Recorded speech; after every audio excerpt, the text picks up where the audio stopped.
still fight doubt. And the only person that's finna stop me is me. But once I overcame that fight, can't nothing stop me. I can't die.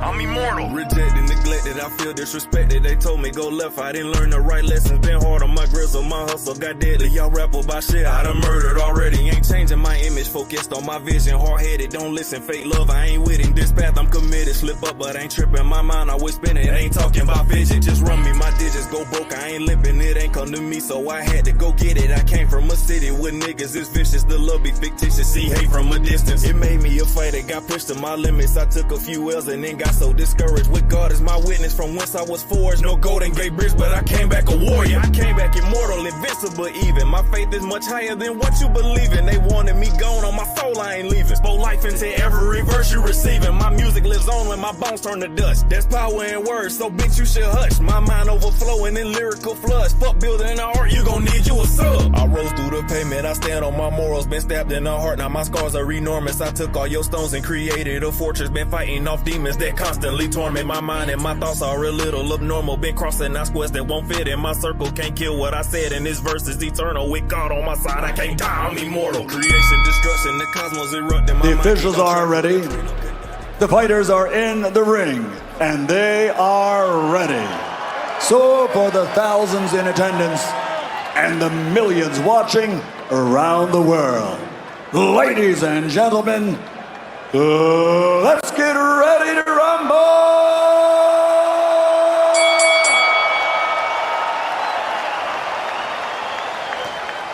Introducing first and world championship titles in a record 8 different weight division, guarantees his place in the Hall of Fame. He's recognized and known the world over as the people's champion. My name is D-Nice. My name is D-Nice. My name is D-Nice. Taking out your suckers and yeah, and you don't stop. I got time today, cuz. What's good, everybody? What's good, YouTube? What's good, Twitch? What's up, Facebook? What's happening to my gaming channel as well?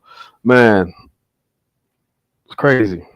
BME Mel was supposed to be here.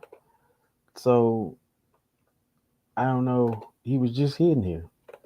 Mel, if you see this, come on back up, bro. But I'm going to play something by BME Mel. Which was something I've always liked about this dude. This dude's music is stupid good. So I want y'all to check him out and tell me what y'all think. So hold on, getting everything queued up. Y'all already know I ain't paying for no extra subscriptions from anything else. Where is Mel at? I'm gonna have to text him. Let me text him real quick.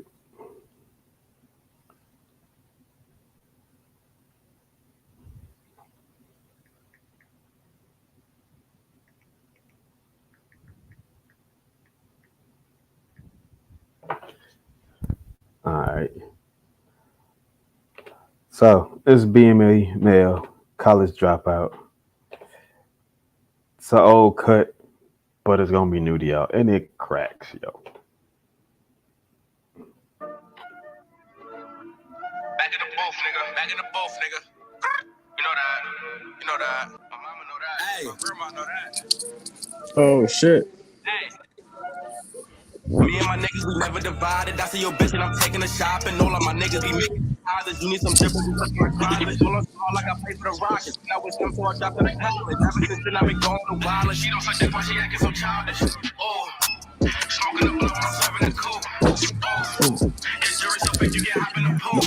Oh, hop on these drinks and I do what they do. Oh, hey, hop on these drinks and I do what they do. Yeah, my nigga busy home now, so he gotta hold the throne down. No more Western Union, no more J-Pay, no more money on the phone now. Get a nigga on parole, but low key, he'll hold the chrome down. Turning up till I'm on now. Turning up till I'm on now. Me and my niggas, we never divided. I see your bitch and I'm taking a shop. And all of my niggas be making deposits. You need some dribble, just look at my closet. Roll up so hard like I pay for the Rockets. And I was time, so I dropped out of college. Ever since then, I've been going to wild. She don't think they want shit, cause I'm childish. Smoking the blow, I'm serving the coke. It's yours, so if you can hop in the pool. Hop on the track and I do what I do. Hop on the track and I do what I do. Hop on the track and I do what I do. In my zone like a 2-3. Pull up fleety like who? He. Then I skirt her with his boot skate. I ain't know I'm like, oh, see. Getting money, that's a habit. More cash than a rabbit. And my nigga in the basement.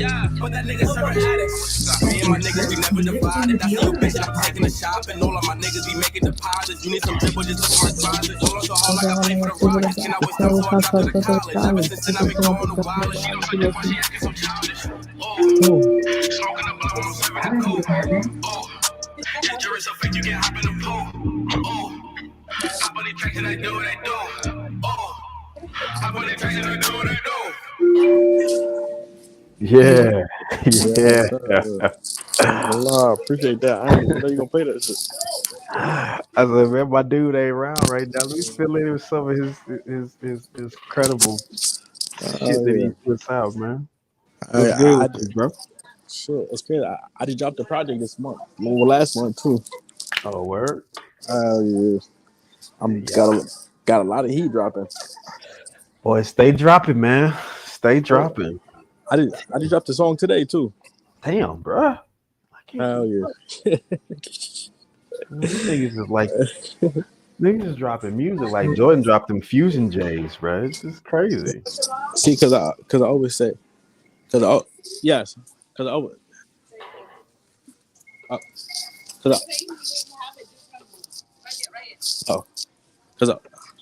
This card I tried and it says patient not eligible. Why so? It was terminated. Maybe they have a new card for you. But with the same ID number? The same ID number. Oh, okay. So same ID number, same bill number. I tried and it says patient not eligible. So it charged cash. Okay. So how much is it? A lot of them. Just the one for today, from that got sent today. And I was saying, because I. She's steady topping it up with it for real. I don't need the iPro. I just need the end. $41.99. God damn. Okay, I'm gonna try to call him there. Try scanning the QR code over there. See, but I be saying I be trying to drop all this music because it's like you don't really know when your time gonna be. Yeah, it's like I don't want to be my time, and then I got a whole fucking catalog full of music that I ain't never dropped. Right. I mean, it's like what did I record it for? Right. For me, so it's like I be on some shit where it's like I'm just trying to get everything because like right now my phone I got like over 70 songs unreleased, and I got 70 songs I got like 70 songs that's released. Right. You feel me? So it's like I need to get everything out. So I had you here, bro, because we was talking about, you know, the death of like BET and shit like that, and like what, like when you was coming up as a shorty, like what was the thing? Was it the sound or was it the visuals that made you say, oh yeah, I gotta get in on this? Scan the QR code, I'll give you the name of the medicine. 1 second. For me it was Lil Wayne. For me, I used to watch because I always tell people I never started really I never started listening to music opening until 2008. Right. So it's like it's AZ. AZIT.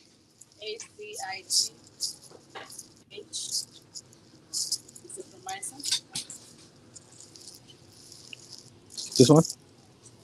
Mm-hmm. So it's like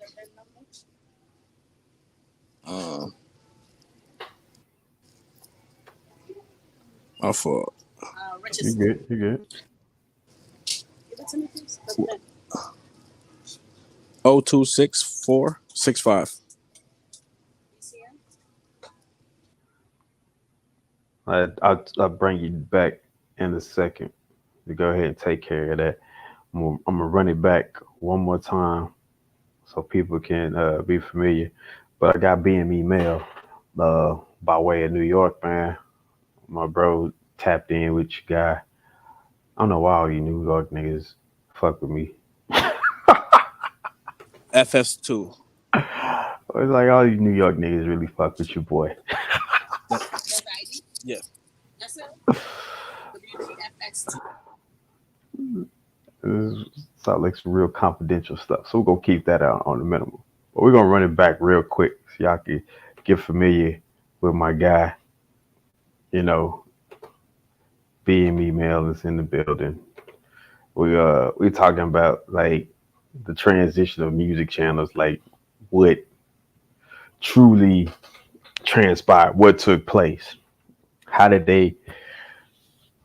I wouldn't say obsolete. I would just say like the validity isn't as prevalent as it once was. So, BME Mail, once again, college dropout. Check him out, yo. Back in the booth, nigga. Back in the booth, nigga. You know that. You know that. My mama know that. Hey. My grandma know that. Hey.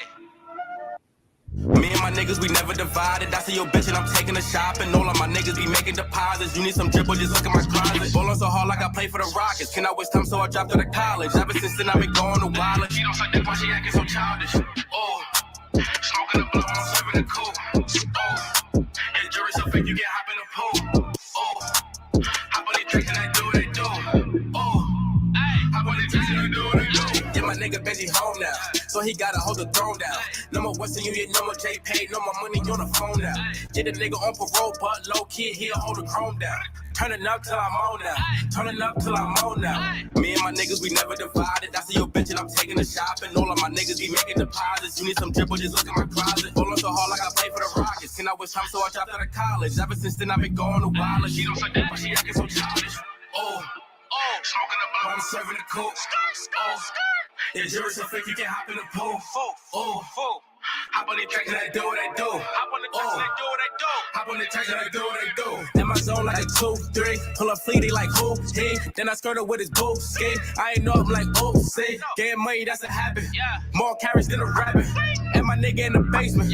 But that nigga serving addicts. Me and my niggas, we never divided. I see your bitch and I'm taking a shop. And all of my niggas be making deposits. You need some dribble, just look at my closet. Ballin' so hard like I play for the Rockets. Can I waste time so I dropped out of college? Ever since then I've been going to wild. She don't suck that why she acting so childish. Oh, smoking a blunt, I'm serving a cool. Oh, yeah, jury so fake you can't hop in the pool. Oh, hop on the track and I do what I do.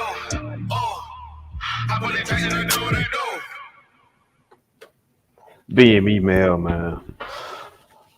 So when bro get back, we're gonna keep this discussion going. All right. So we looking at like music channels and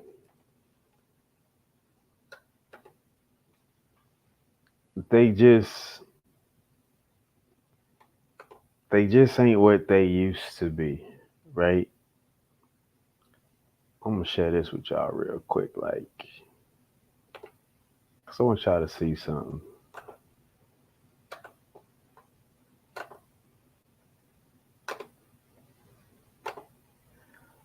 This is all what we known it to be.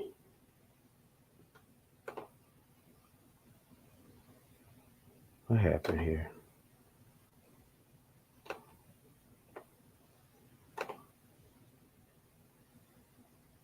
Hold on, I gotta fix something real quick.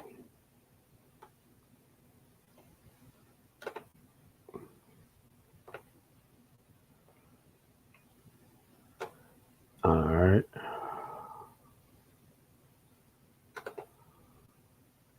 Something messed up. Okay, I got it.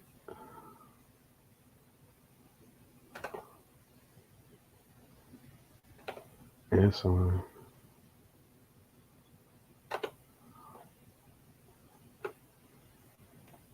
All right, there we go.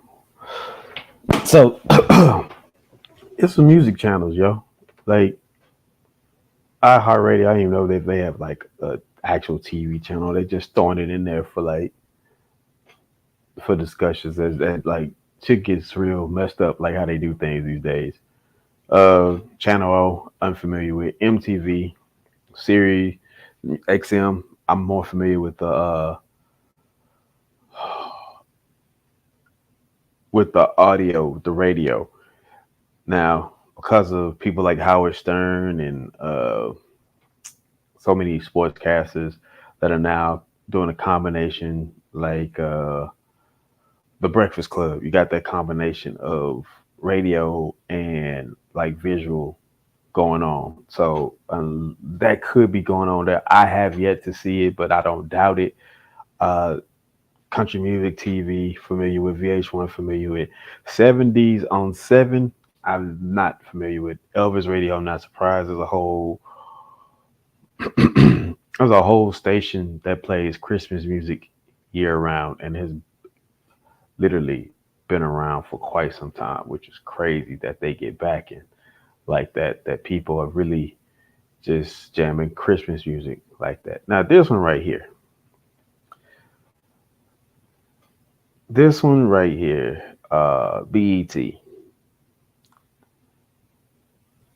This is where the discussion really stemmed from. It's like, how did we get here with that situation with BET not having any sound movement outside, like far as music goes? There's people running to YouTube, or they run into like all these other visual platforms that they could get their visuals from. The interviews is now more like radio stations with, like I say, the radio / TV combination, which is quite brilliant. Kels is about the only one that don't like that. Kels don't mind doing a pre-recorded, but he don't want to be live when he do his stuff. So you got a lot of that going on. But what really happened to music channels? Because last I checked BET, I didn't see much music. Matter of fact, I didn't see any music the day I just decided just to kind of like, for the sake of watching TV. I don't like TV, bro. Just to be honest with you. But for the sake of watching TV, nothing on BET was music related outside of maybe some promotions they ran for like the award show. That was about it. Outside of that, nah, I didn't get that. I ain't see that. So what happens to like, what up, AJ? What's good, my guy? Man, AJ, come on, I gotta get you up here, AJ. If you got time, bro, I'm about to send you a message. If you can, AJ. But I don't know if music channels are really worth it. VH1 was holding strong. Like when I checked in on them, they had the soul night, and I'm like, oh yeah. Like VH1 introduced Victoria Monet to me. Shout out to y'all for that. That was that gem. I won't let her go for nothing. She jams. But that was years ago, right? MTV, it seems more like more wilding out reality TV shows. Now, VH1, I think they got some reality TV shows. Y'all got to correct me on that. Y'all got to let me know. Tap in with me on that. I'm not for sure. But they do have like the soul night. They do have like that moment where the music is there for the music channel. And it's crazy because they did bring back URL and they had DC Young Fly, then they scrapped it like real quick. So, but did they? I don't remember if they really was like music heavy like they was with Carson. I don't remember that. And I think that's what they just whooped up. And I just find it odd that they still call themselves MTV.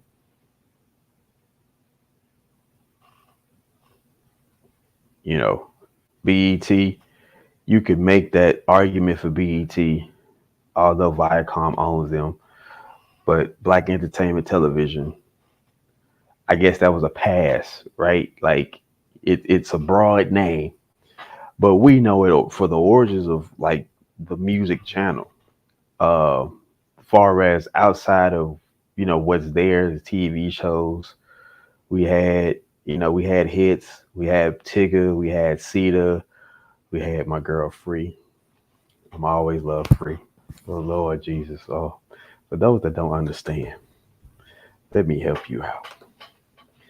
Lord, oh mercy. Good God. Lord.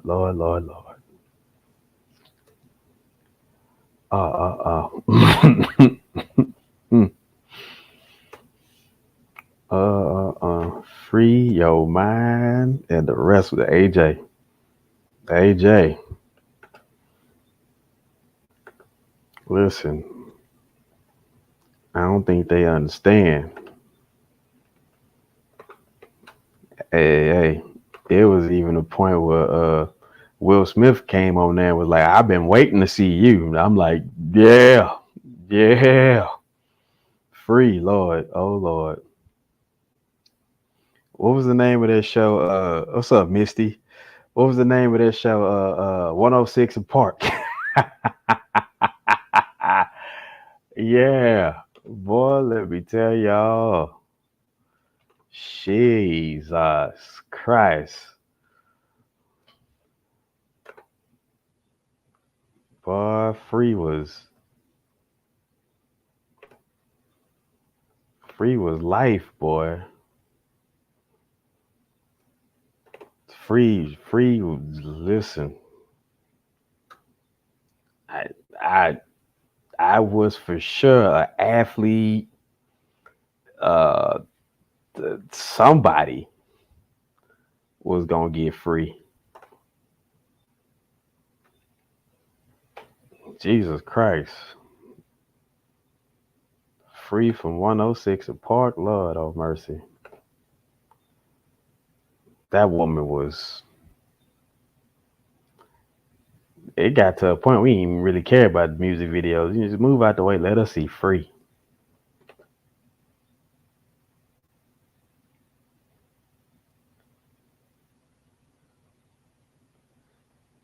I'm trying to open this up in a new tab. Bet, I got you.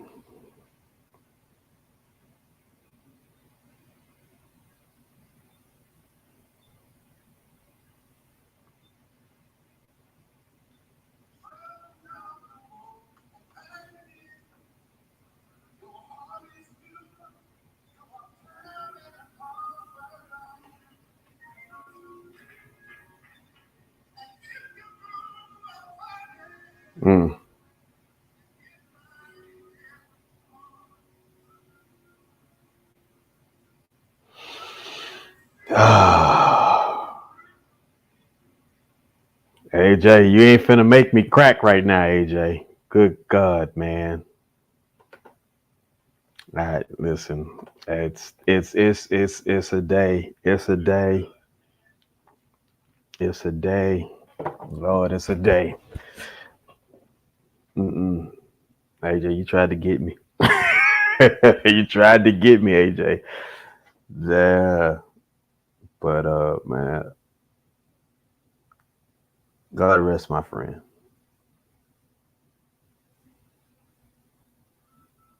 For sure, God rest my friend.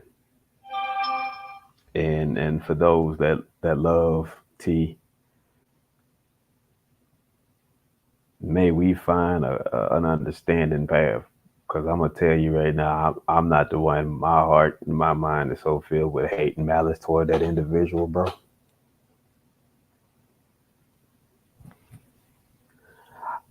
I'd be lying. Like if it's to a point where just me and him stood in front of God, and God was like, "Make your decision, and you know your outcome." Chrissy, what's good? I would off him in front of God, bro. Like, that's how bad it is. I just couldn't even imagine. I couldn't bring myself to even take my ass to Houston to go. My mind could even comprehend the fashion of it all, bro. So God rest my friend Teresa. For real, for real.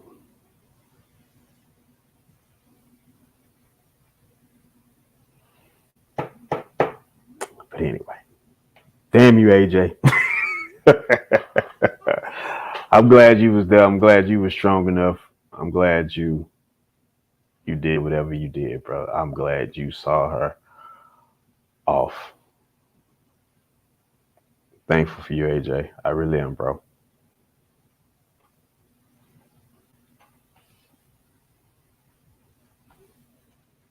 Yeah, I got it.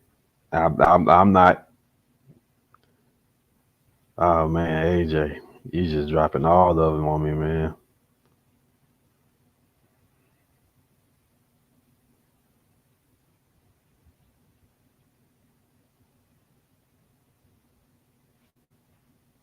Oh man.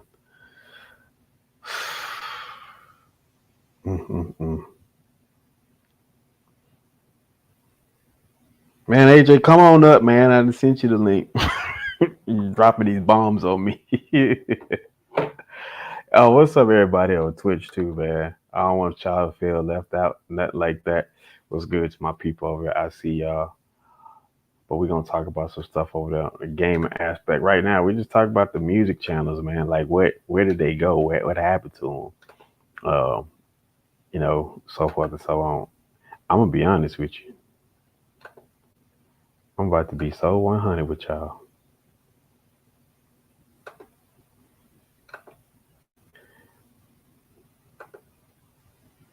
Free. Lord, oh mercy.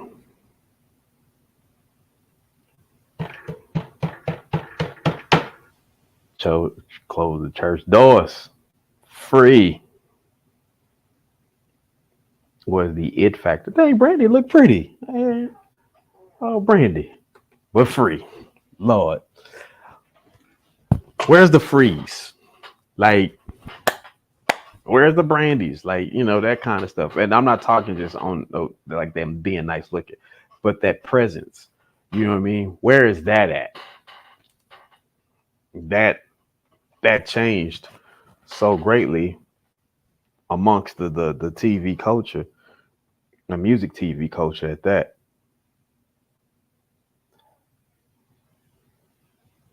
Like, to see BET.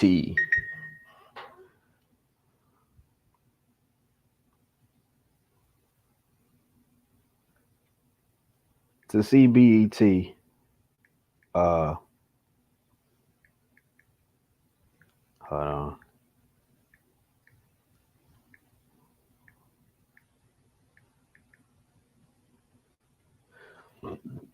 To see BET not hold its position amongst the music channels is crazy to me. Is baffling. Is wild. Like MTV, I would say more so like the versatility, you know, of the pop, the rock, and the hip hop culture, where they had to balance it to a point where it got so hectic. It was like, look, MTV 2, MTV 3, right? What's up, Shannon? but the music TV is just, I don't know, man. Do we have any hopes for it at all? Like, is there ever going to be another music channel as powerful as BET was to a culture? BET was such an influential thing. This is where coding came in big because of the discussions of what was happening. I learned what social media was coming from BET. I learned what were the aspects on the back end of social media from BET. And although while having that type of information, I still got the music, I still got the dance, I still got the fashion, I still got all the other stuff that was still relevant and prevalent. But the biggest thing was it was the push to get into these other fields where you had hits going to the HBCUs and they were showing up, and you had like all the fraternity and sorority members explaining exactly what it meant to be immersed in a HBCU culture in such a fashion. To see it now, no knock on Tyler Perry. I love the fact that Tyler Perry is out here getting that money. But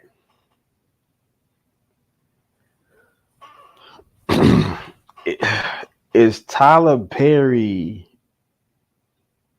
product really fitting from what the origins of that culture was? And I'm not saying it's not good. My question is it fitting for what that culture and foundation was? That's my question to y'all. Y'all let me know what y'all think to that point. Because all that MTV has going on right now, I don't even know if they still have like the show that Rob Dyrdek did where he's like scrolling through social media and playing all these clips and giving his take. What's that damn girl? Chanel West Coast, I believe, or something like that. Like, I don't know what she really did outside of that, but apparently she was supposed to be some rapper or something. So I couldn't tell you a song if there was anything outside of that.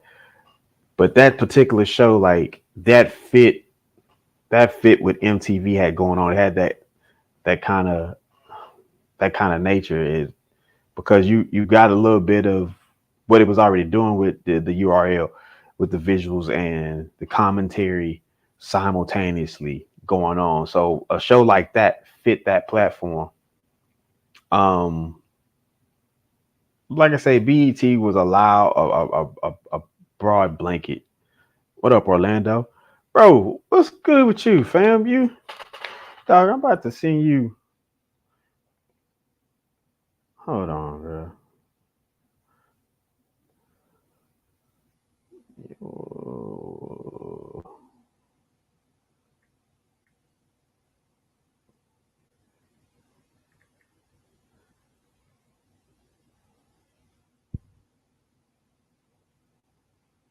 Orlando, click that link, bro. And get the hell off TikTok.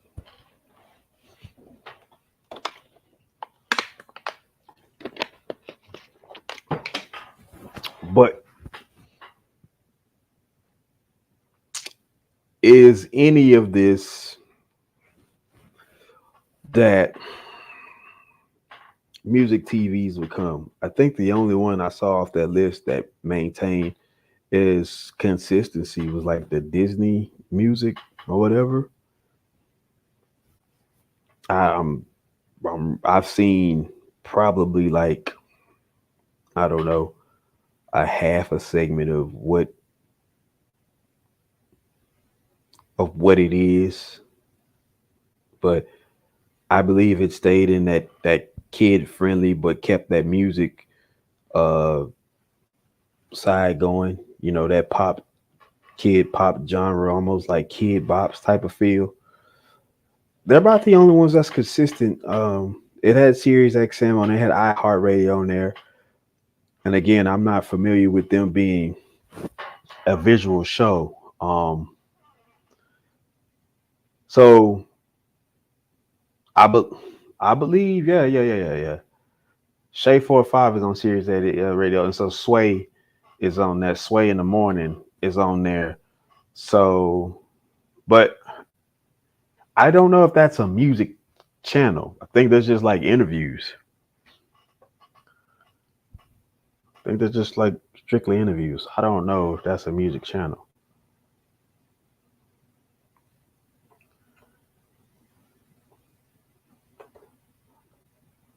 Let's see.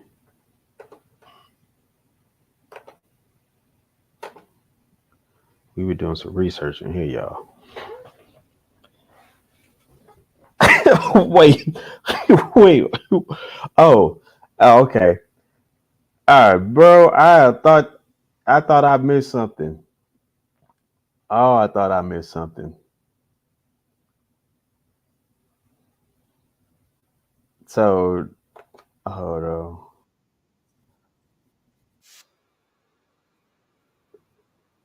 We don't care, Dana.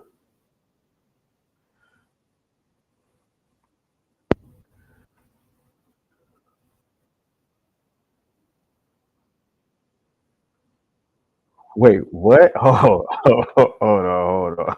Wait a minute. Wait a minute. What's up, my guy? Yo, D. Yo, listen. What's the word? Bro, I just came across something. You got to see this. I just got a snippet, but you got to see this, bro. What we talking about? I'm about to play it, bro. I'm about to play it. And then we're going to get back to what the actual topic was. But this, I can't let this slide. For the people, y'all. All right.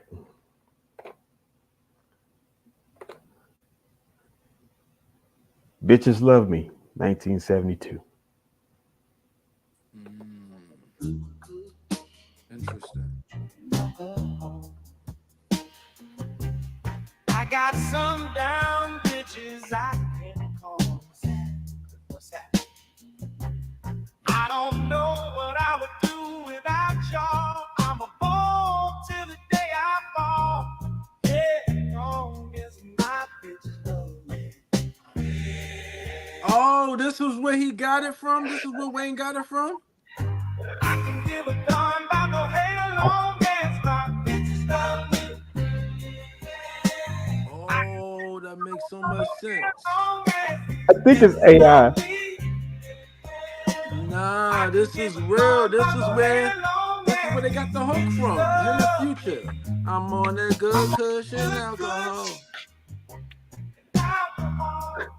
I hear the whole concept from this song.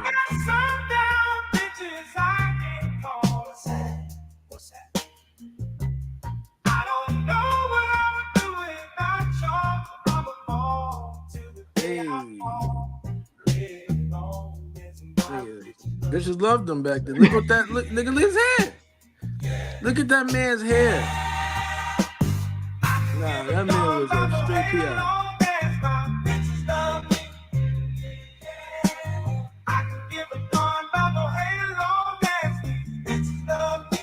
It's Lil Wayne.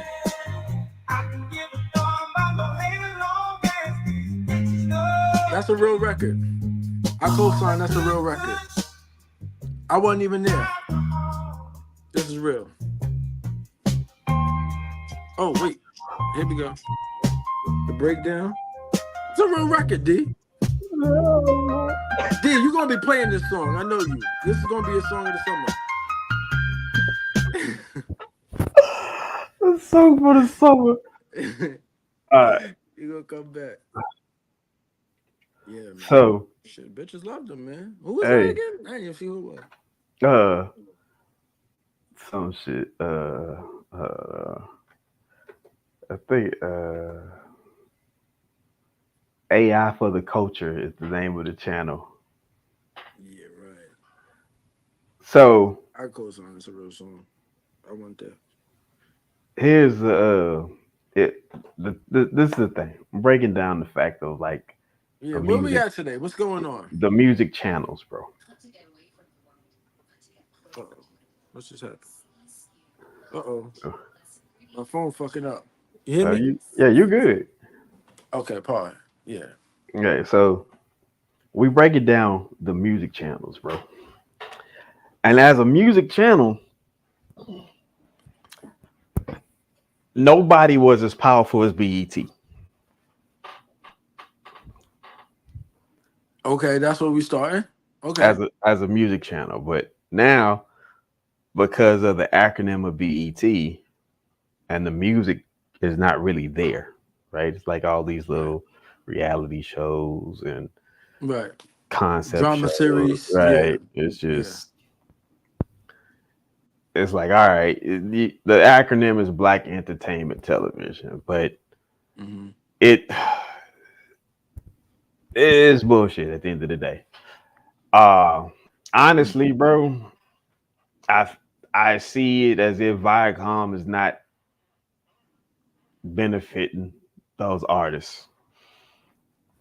I see them like really taking, although they making money, but if BET still stands the test of time, where is Lil Wayne today?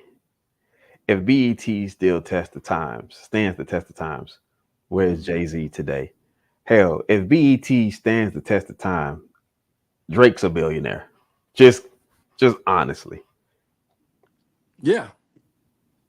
I see where you're going with this. Right. I think I see where you're going with this. My thoughts early are yeah, BET. Hey mama. You know, I follow the ownership, you know what I'm saying? And when I see you know what I mean, what Bob Johnson did, and then I see where he tried to diversify early, I think he put a lot of dip on his chip personally, you know what I mean? And I think that, you know, maybe in hindsight, respectfully, you know, Right. He may have made some different decisions. So I think from that standpoint, because you know what, I'm no expert specifically connected to any of these people, right? But what I will say, and I have a good way of gauging some of these things, is that he wanted to get out and go public as soon as possible, because what we think, you know, whether we're on this level or not, you know, we're trying to get to that freedom stage, you know, we're trying to get to freedom, you know. And I think from where he saw things, the autonomy of not being hamstrung by what came out of DC through the HBCUs, you know what I'm saying? Right. When it could get to that level, you know what I'm saying? That Right. there was freedom, you know what I mean? So I think everything tailors from what that mindset is, and tries to find its own way under that umbrella. And some things, you know, as we see, got stifled, got diminished, you know, or now absolutely non-existent. So I'm glad you brought that up, because I was bringing up the HBCU factor, and I was talking about hits, like hitting all the HBCUs. Oh, was it not? Was it not, bro? Like, you got to see the culture of an HBCU. And what's your man's name? Joe Claire. Yeah. Joe. Like, you know what I'm saying? That's it right there. And Joe is hilarious, bro. You know what I'm saying? Joe Claire, he was the one. He like listen to some. I recently watched. What was I watching? Joe Claire. What was he on? He was on something, and I saw it was sometime last year in 2023. I feel like it was. It may have been the year before that. But he was talking about, you know, this is what happened. I think it was around the time they was trying to talk about what happened to BT and where did it go. There was like special something. then the third on it. He was on there. He was basically giving it up, saying like, "Hey, I was trying to take BT in this direction." You know what I'm saying? Right. BT wanted to go in this direction. You know, it had left DC. You know what I'm saying? Where it could have those roots of those people who are going to have that cultural influence and be that balance. You know? So you had Midnight Love Mm-hmm. on BET. Midnight Love. Okay, Yeah, I remember that one. you had That the was one of, quiet. Right, that's when you had like it all was the like the R and Quiet Stormish B. one. Yeah, the R and Yeah, B, the neo yeah, souls. Right, you had that. right, Right, you had right. Comic View. Comic View was on there. Comic That's View was entertainment television, not right, music. right. Right. Uh, Entertainment television. Hits from the streets. You had, That you was mid had, afternoon. That was for the kids. It was mid yeah, afternoon. It was the afternoon right, drive. right. It's for the kids. Hits was the guy that literally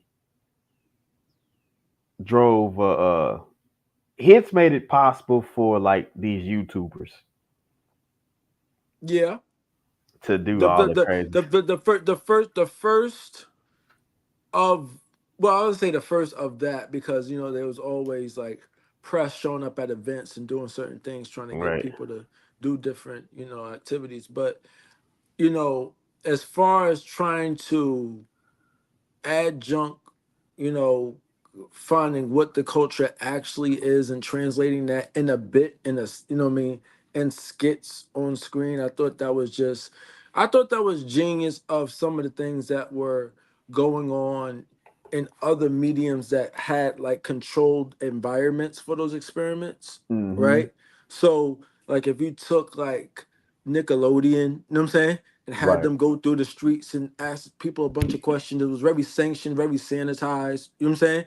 Right. However, they were doing a survey or whatever. I think what he was doing was something along the lines of that was just like, you know, real ad hoc-ish, you know what I mean? To what a certain post had to be in the moment. Like it couldn't go through, you know, a whole lot of clearances, so to speak. You know what I'm saying? It's like, you know, whatever the new term is that we talking about right now, right? Right. He's talking about that next week. We're not, you know what I mean? It's not a thing that, you know, we'll see next season somehow worked into the schedule of, you know what I'm saying, educating the viewers, you know what I'm saying, or the kids. It was a thing where he was like, you know what that is? You know what I'm saying? And Mm-hmm. like in neighborhoods and in places is like, you know, or when we wanted to get that cultural reaction to Kendrick All Drake, right. So here we go. We you got know? finally it. We got a list because finally it was crazy. It's funny. It's funny how many people today Mm-hmm. still do some crazy crap. Like if you pull up BET shows, the Mm-hmm. first 5 links are nothing to do with BET, and they're promoting everything else. But BET shows show up in the search and the categories for them. So Rap City, 106 in Park, Staples. Oh God, Teen Summit. Oh, I forgot about that beautiful Teen girl. Summit, was that really a show? Did Yeah, that, how long that did was. that have? They I had a don't few remember. seasons. Uh, so BET was always focused on music and programming. The network always showcased other entertainment formats. Teen Summit ran from September of 1989 to August 2002. They had 13 years, bro. That's not A bad. show tailored. What the hell? My uncle calling me. Hold on. Hold on real quick, y'all. Mm-hmm. This is odd. Uh,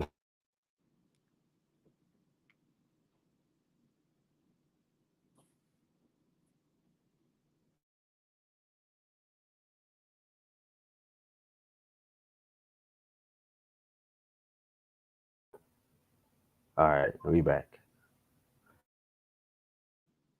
Okay.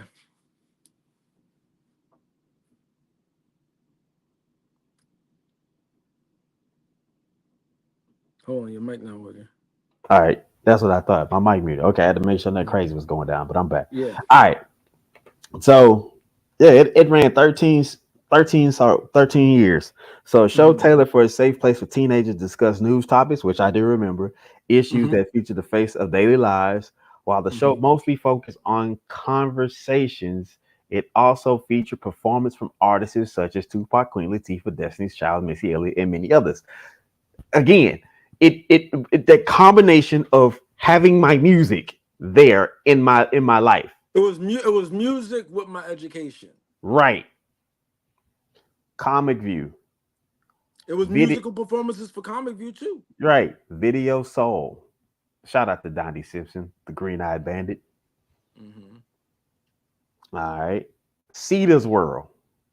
I tell people, can we stop? Hold on. Pause for a second. Can we pause for a second, please? On your podcast, if you don't mind, for Cedar's World. Wherever this woman is, I tried to read up on her, who created this, and I should know her name like the back of my hand right now, because that's how impactful that show was to me personally, and second of all, how important and necessary that show is right now. Cedar's World was 20 years too soon. Yes. Cedar's World is the metaverse. Yep. Cedar's World, the way that she answered questions and talked, and you know what I'm saying?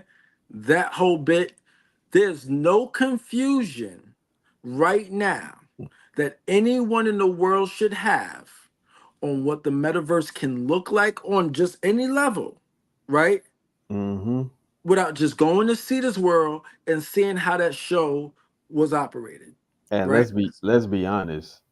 How many kitty kabooms is actually walking around here in real time now? Bro, that whole format is literally a sleeping giant. Wait. This shit says TV series 1999 hyphen, and there's no end date. Where's the show? That show went down in 2002. Bro, I'm looking at it on IMDb. That means, okay, so when I last looked it up, this is interesting, right? Because I'm sure that gets updated.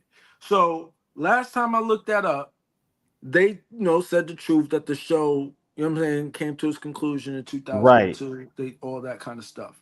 What you saying that part now is somebody done scooped up the IP. Somebody, and now they're trying to figure out where they can place it.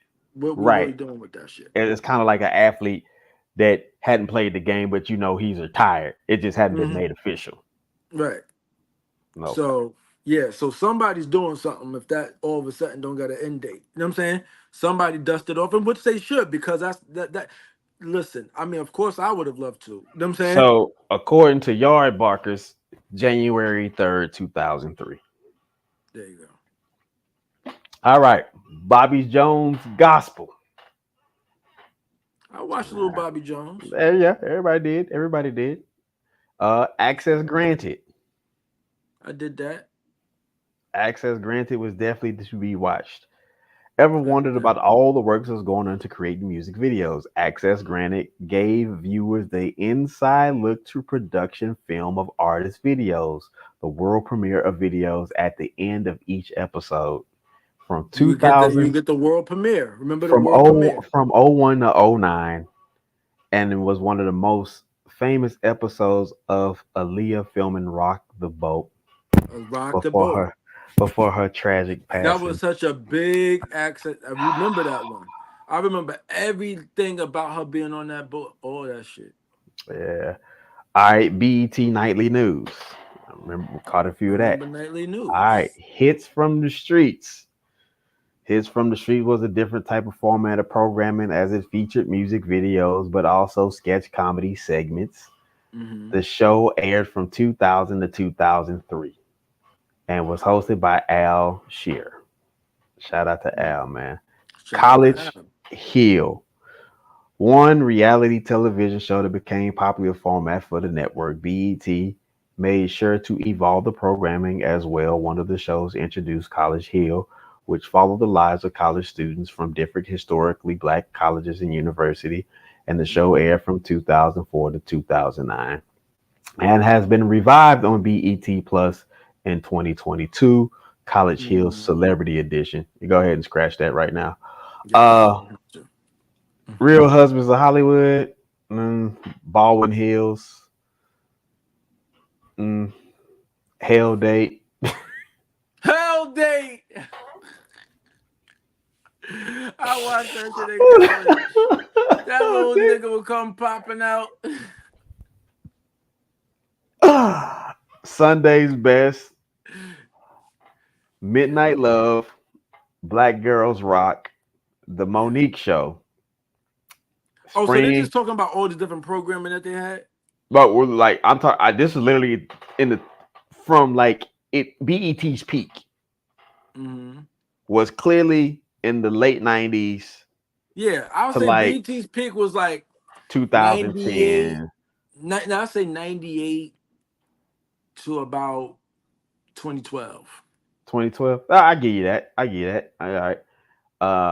And then we had the BET honors. Like again, we had all the discussion pieces. We had all the informative stuff. We had the music. That is not there. Can I say something about that part? It's all on you, bro. So I take that personally. Yeah. Respectfully. I take it personally because one, I know that this is what I grew up on, but I also know that I have a responsibility and duty to add to. You know what I mean? Just like you can't go in somebody's refrigerator or eat up somebody's food. You know what I'm saying? Right. And I replace what you put back. Right. You know what I'm saying? Like, that's how I feel about hip hop. You know what I'm saying? A lot of people came over the crib, big ass party. You know what I'm saying? Fucked the shit up, ate everything. That. Now everybody going, don't want to clean the shit up. Right? So I'm one of these people who I realize, like, you know, what you're saying is true, but I'm also part of the problem. Right? If I'm going to start there. You know what I'm saying? You can't, you know? Part of the problem. If you was out there doing, shaking, whatever, and inspiring this, that, and the third, and keeping it with whatever was, you know what I'm saying? We wouldn't be going through this. So I don't want to hear, you know what I'm saying? I'm not part of the problem. There we go. Now, that being said, there is the fact of, you know, things changing. I was just talking to my man Al, and I was saying that in our generation, well, he said this, and I'm going to just pick it up from him. He said that we were the last that kind of had the analog era, you know, and we're not completely digital. You know what I'm saying? Like in our formidable years, we came up in analog. You know what I'm saying? So a lot of the things that we would need to go back to tenets of foundation. You know what I'm saying? There are places we don't really go back to, and what's now spawned from that is things that we don't identify because we didn't come up in that. Right. So that plays on what the vitreous humor of this whole thing is, you know what I'm saying, on a day-to-day basis. Then I would say, you know, over and over again, like, yeah, it has to do with the fact that not just technology, but there was a certain spirit, you know what I'm saying, that a lot of these things were created with when it comes to our music, you know what I'm saying, and how we identified and translated that spirit. Those programs and programming, you know what I'm saying, have been discontinued. I mean, over time, kind of like the same way such and such used to have a car, such used to have a house, such used to live over that side. You know what I'm saying? Such is now gone or passed away. Things have changed, so on and so forth. That is the same dynamic that we're dealing with when we're looking at. You know what I'm saying? Right. This whole thing where the music is. But good news. Well, not so good news. I got an offer, so I'm trying to play my cards right. Now, I'm somebody who been in this game, you know, eons, and I got bigger plans to do things on a bigger level. Right. But right now, where I am, I'm literally being offered what I think is what they're offering the market for somebody like me who doesn't have a demand. Somebody who has a wish, somebody who has some talent, somebody who has a dream. You know what I'm saying? But for some reason, they're trying to analyze, putting all that shit together. You know what I'm saying? Based on numbers, based on this, that, and all this other shit. You know what I'm saying? are we going to spin this, take this, do this, whatever the case is, so on and so forth, right? So what I'm trying to look at it is not so much that I want to abandon or vacate away from some of the things that I'm trying to do. I'm just trying to reevaluate, you know what I'm saying? My Trojan operation, because I still need to be creative and stay as close to whatever it is that I'm doing as possible, right? Right. I don't need to have, go over here into this other domain where I got to learn, train, do, you know what I'm saying? To earn, just to reinvest into this situation, you know what I'm saying? If I'm already in this situation, can network, you know what I'm saying? So Earn from this network. let me ask you this. Mm-hmm. Eventually it will come back around, or maybe not. Is there anything in your mind that says music television will once hold a supreme position? Like Again? for example, the VMAs still happen. Me honestly, I just don't know how they are scoring it. Like, are you scoring it from views of YouTube? Oh yeah, all that. No, they drawing in all that shit. You know what I'm Because saying? my thing was when you did the VMAs, Mm-hmm. clearly there was a way that people were requesting that particular music. Mm-hmm. So those metrics were a lot more easier, right? And Yeah, how do you take I'm that in just. on another level now? Because music is and with the digital age, how do you take it in on that level I now? think I think it's like this. When because yeah, you got to aggregate more data. You know what I'm saying? I get it, but this is how they create more categories. You know what I'm saying? That's how they do things. When Yeah. data gets big, they create more containers. You know, to try to make things manageable. Um, so on the macro side of it, it's like, where is this going? Can it be sustainable? Whatever the case is like that. I do know that people will continue to um, try to create language through their trials and their tribulation, right? Hmm. And that language will carry a frequency and a rhythm, right? Um, I believe for a while, there are people who are going to hold on to that because we have so many people who are yearning for it, looking for it, don't know where to get it, know where to find it, right? Right. Don't know how to hold on to it, don't know how long it's going to stick around. So that I understand the anxiety, right? What my if I'm going to talk to my guy, you know what I'm saying? I'm talking to my guy now, right? And then I know my guy knows me, you know what I mean? Right. And the conversations that we be having. Right. Right. I'm gonna tell him, I'm gonna say, look, just like everything else, when I know what my responsibility is and you know what I mean, what we supposed to be rising up to doing and certain things of that nature, right? That's why you said I think you said you was talking to Mel earlier. Yeah. Mel was It was there. yeah, Mel earlier. It was funny because the day that you hit us both up, I was on the phone with him trying to get on, you know what I'm saying? We couldn't get on that day. But Mel shot the video for me from a recent single or whatever the case is like that. That's the recent single that at least is creating attraction to have me the opportunity that I have, and still nobody really know me like that because I Mel haven't say really drop the marketed. song today. What? No, Mel his told, song. yeah, he told he dropped the song today, and I'm like, No. That's his song. He dropped the song right, today, but he did a video for me. right, but I'm like, dude, like I'm Mhm. like trying to calculate, like, bro, I've known you 4 or 5 years now, bro. I like you drop music like Jordan dropped them Fusion J's, like Pretty much. He always drop music. always, He always dropping music, but always. but we're playing. But that's my man's right. So Mm-hmm. he's playing the game. He's got an angle. You know what I'm saying? I like his angle. I know what he's thinking. I know what he's testing. Right? Me, I'm test. This my man's. We talked about this. Right? So we came.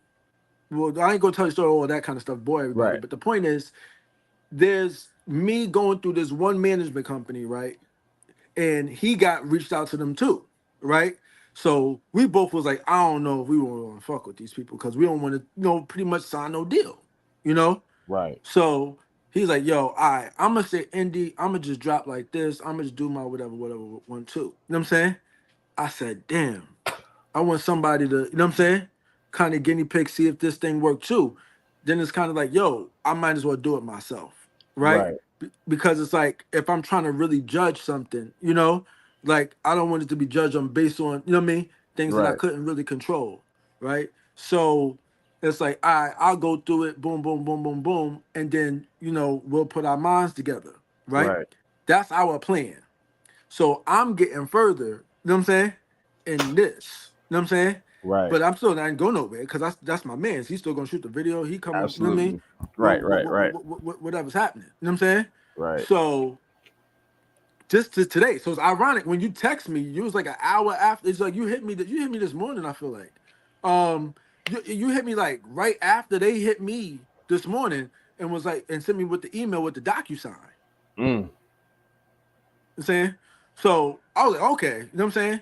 I was waiting to see if it would get to serious DocuSign levels. You know what I'm saying? Because it Right. was just, you know what I mean, whatever. But I was watching other podcasts, Tank Army Money, Joe Budden, all this stuff, and I'm just watching just to see if I could get little like, you know what I'm saying? Like what's going on. You know what I mean? Just try to read tea leaves from anywhere I could. So, and I just kept hearing everything as I hurry up and wait. You know what I'm saying? They do it like this, like that. And it was everything I was experiencing, but still like, man, I see why niggas don't. You know what I'm saying? They Right. don't stick around. They don't want to fuck with this shit. It's just so, it's, you know what I'm saying? Right. But then it's kind of weird because it's like, how many millions of people are they going through? You know what I'm saying? To pull somebody out of a crop. You know what I'm saying? And then do a whole bunch of A/B testing on their ass before they feel like they want to lose some money or not. You know what I'm saying? Right. So, you know, they want you to kind of do all the testing for them. You know what I'm saying? That's what your independent career is for. And then to the point of where we're going back around to the BET thing, you know, then I think that's when it becomes a question. If you own your music, do you pull up, you know what I'm saying, Bob Johnson, you know what I'm saying? With Right. your shit and allow them to license it and do other things after that. Or do, you know what I'm saying, you keep things how you keep things. And I think we just don't, if you really think about things, this is from information that I'm pulling from just whatever in my life, like you said, Black Entertainment Television. You know what I'm saying? I'm coming in on, if you got allowed to watch it, right?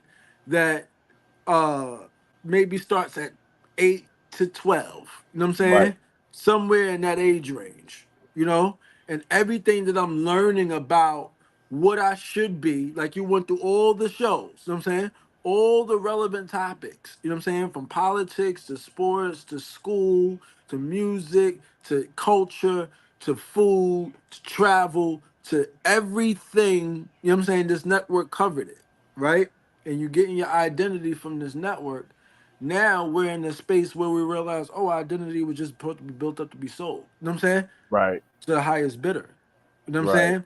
And that's really what, you know, so many times we feel things pulling us away from it from time to time. Church, your grandmother, you know what I'm saying? Right. Your Right. elders, or, you know what I mean? Different things are pulling you away from it because it's like, yo, you're just building something for someone else to leverage, you know? Right. And if you don't understand what's going on. So what I think now as we look at this whole thing, and I think, you know what I'm saying? I don't know if I'm just the only one thinking like I'm thinking these days. You know what I'm saying? I think that the way I'm thinking, a lot of people are thinking. I don't know. You can call me crazy today because No, today's it's not crazy. It's just if people you know. think it is. A lot of people think it is. It's Mhm. the ones that are proactive with it. Absolutely. That's the separation of the situation. Absolutely. So when I think about the transition of music television, I'm gonna be real with you. The only person that got it right is Smack. So what you saying that, right? Here's something that's, oh my goodness. So I'm gonna let you in on something that probably happens to you from time to time, but I don't know. I'm gonna just say it first, right? Mm-hmm. When there's something out there going on in the world, and then like you say to your wife, or you know what I mean, your situation, you know what I'm saying? Or whatever, your lady or somebody, and you're like, yo, man, I had this idea. You know what I'm saying? or this is something that I knew about from back then, or such and such and such, or whatever the case is. Right. There's so many things that happen like that. You know, she get mad, like, you know, I'm always trying to insert myself. You know what I'm saying? Shoehorn my way into a situation. You know what I mean? Like, you always think something related to you. You always think something, you know what I'm saying? But this is ironic because what I saw, I believe 100% what you're saying. Let me start there. You know what I'm saying? Let me start with backing your assertion, because in 2005, I'm 17 years old, right? I said to my OG DB, and you know DB, who, you know what I'm saying? My cousin. I said to OG, I said,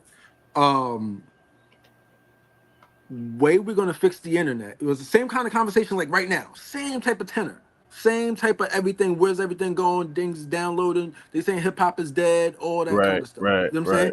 All that back there. I said, I was 17. I said the only way to solve this is if you bring the music directly to the people on the stage. Cause then there's nothing that could cut between I made this and you right here listening to it. Right? Everything else in between that was the music business. Right? To whatever it takes to get you who don't know who I am to come here and hear something that you think you want to hear. Right.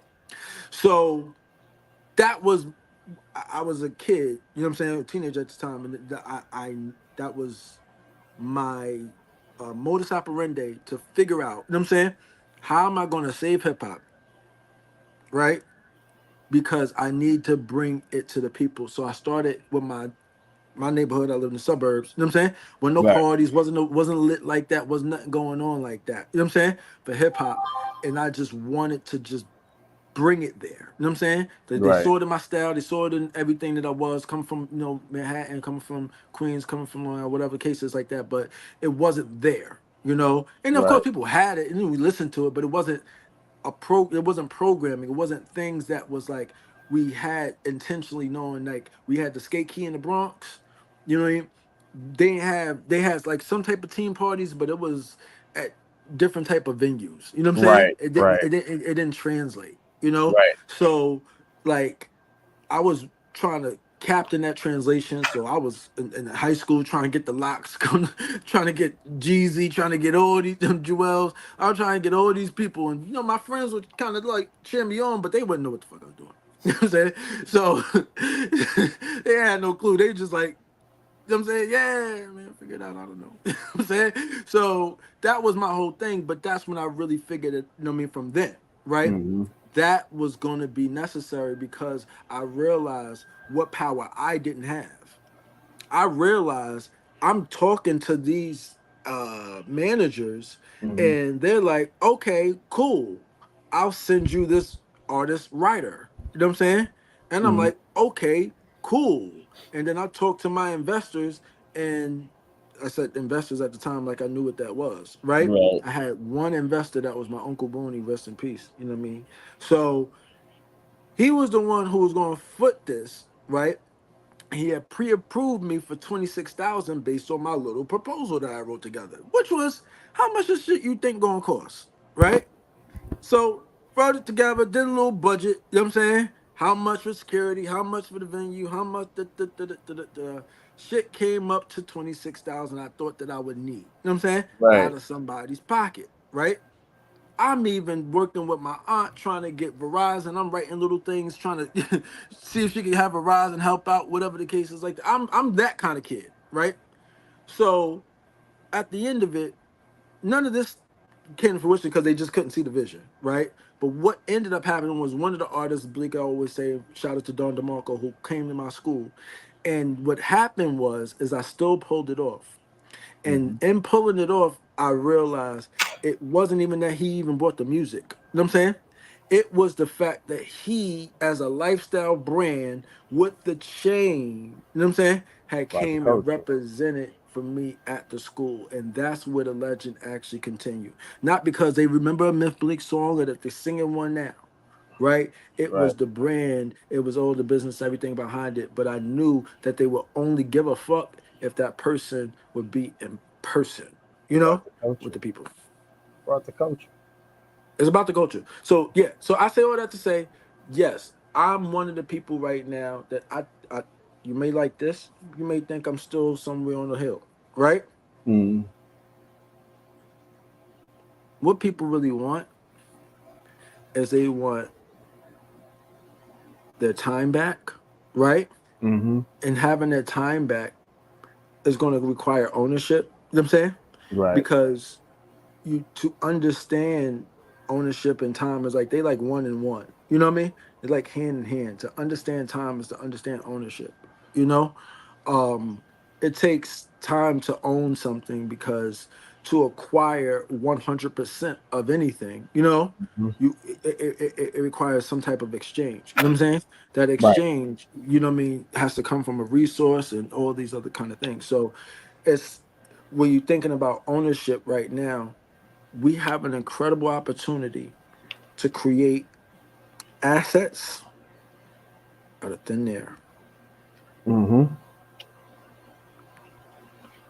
Because if we don't start now, the banks is already about to start doing it. They're going to put an asset in thin air on your crib and tell you if you can't get the asset that owns the air around your crib that we own, you're going to have to come up with that asset.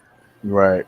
Right. That's a tough spot right there, right? Because You know what I'm saying? that's where I So get. just think. Before the mind you, there's some things that they working out in the on the hill and stuff like that, where they trying to stop all these big hedge funds from copping all this land, right? Let them duke that out, but we're gonna have trouble if we don't have that bipartisan, you know what I mean, in the Congress. But point is, they working on that shit. You know what I'm saying? They hedging against us, Allegedly. dot, you know, they hedging on it. So with that, while that's happening, you know what they also not realizing, or we not having enough conversation about, which I'm a once again take a little bit more responsibility for because I don't get on no platforms and I don't talk to enough people. Right. Which is we can create digital assets right now. You know what I'm saying? Right Right. now. And how do we do that? Through our content. Our funny videos, you know what I'm saying? Our Right. music, our dance choreography routines, all this stuff that we want to record. Right? Mm. All these things are assets, right? These assets are now the things that just as simple as Photo Bucket was, you know what I'm saying? Or as simple as Damn. uh what is the other one that's like that? That everybody get their pictures from. Help me out. Damn. Getty Images. You know what I'm saying? Photo It, bucket. Fuck. yeah, no, I took it back, right? You know what I'm saying? Like I might need to check that account. Fuck.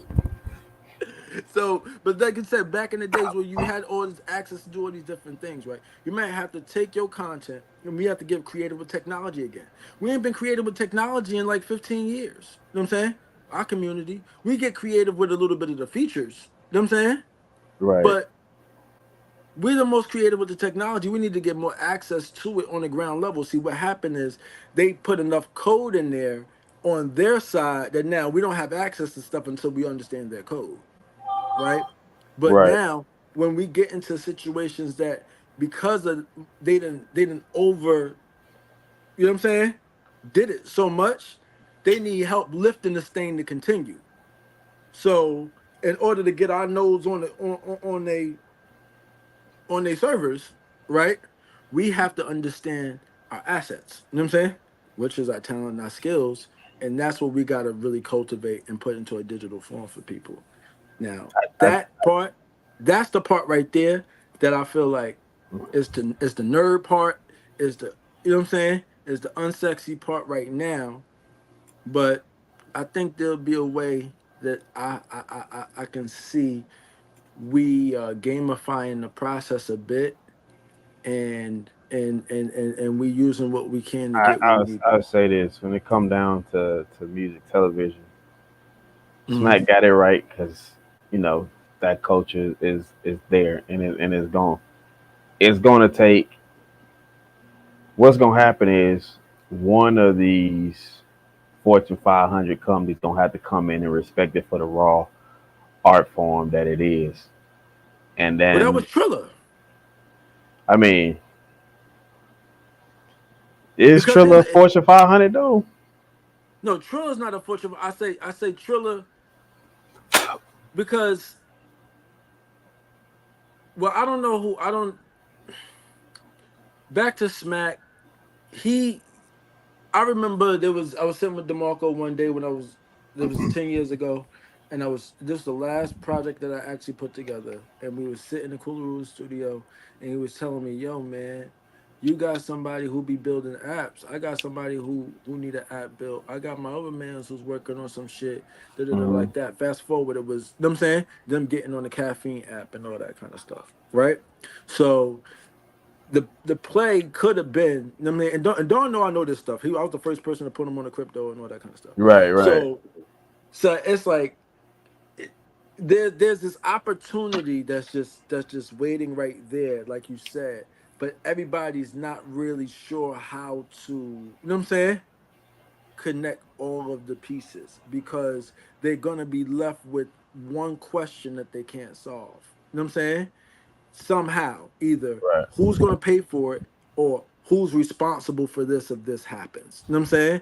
Right. Or now, before I ask somebody to pay for this or who's responsible for it, where am I actually getting something from on a consistent basis so that this is actually, you know what I'm saying, a model that can be sustainable. So whatever it is, they either like, okay, sustainability wise, we got to go AI. Then that gets rid of, the artists. You know what I'm saying? Okay, well, forget that. You know what I'm saying? Keep the artists. We got to make sure that we switch the merch around. We got to make sure everything's streaming, this, that, and the third. But then that brings more people in, and then we can't split them nothing. You know what I'm saying? Right. Okay, forget that. Then let's go say we give them their money, and we keep our eye on them, and then, maybe that'll help everything transition. It's like, yeah, but I'm not paying for that for the next 5 years. You know what I'm saying? Right. For that to figure out for us not to get this or to get that. You know what I'm saying? They want to buy a catalog that they know is going to work, that they know is going to keep things moving on the up and up and up and up and up. Right. And I think the capitalism in it doesn't allow for the art to continue. You know what I'm saying? The art needs a place to just kind of just ride along. You know what I'm saying?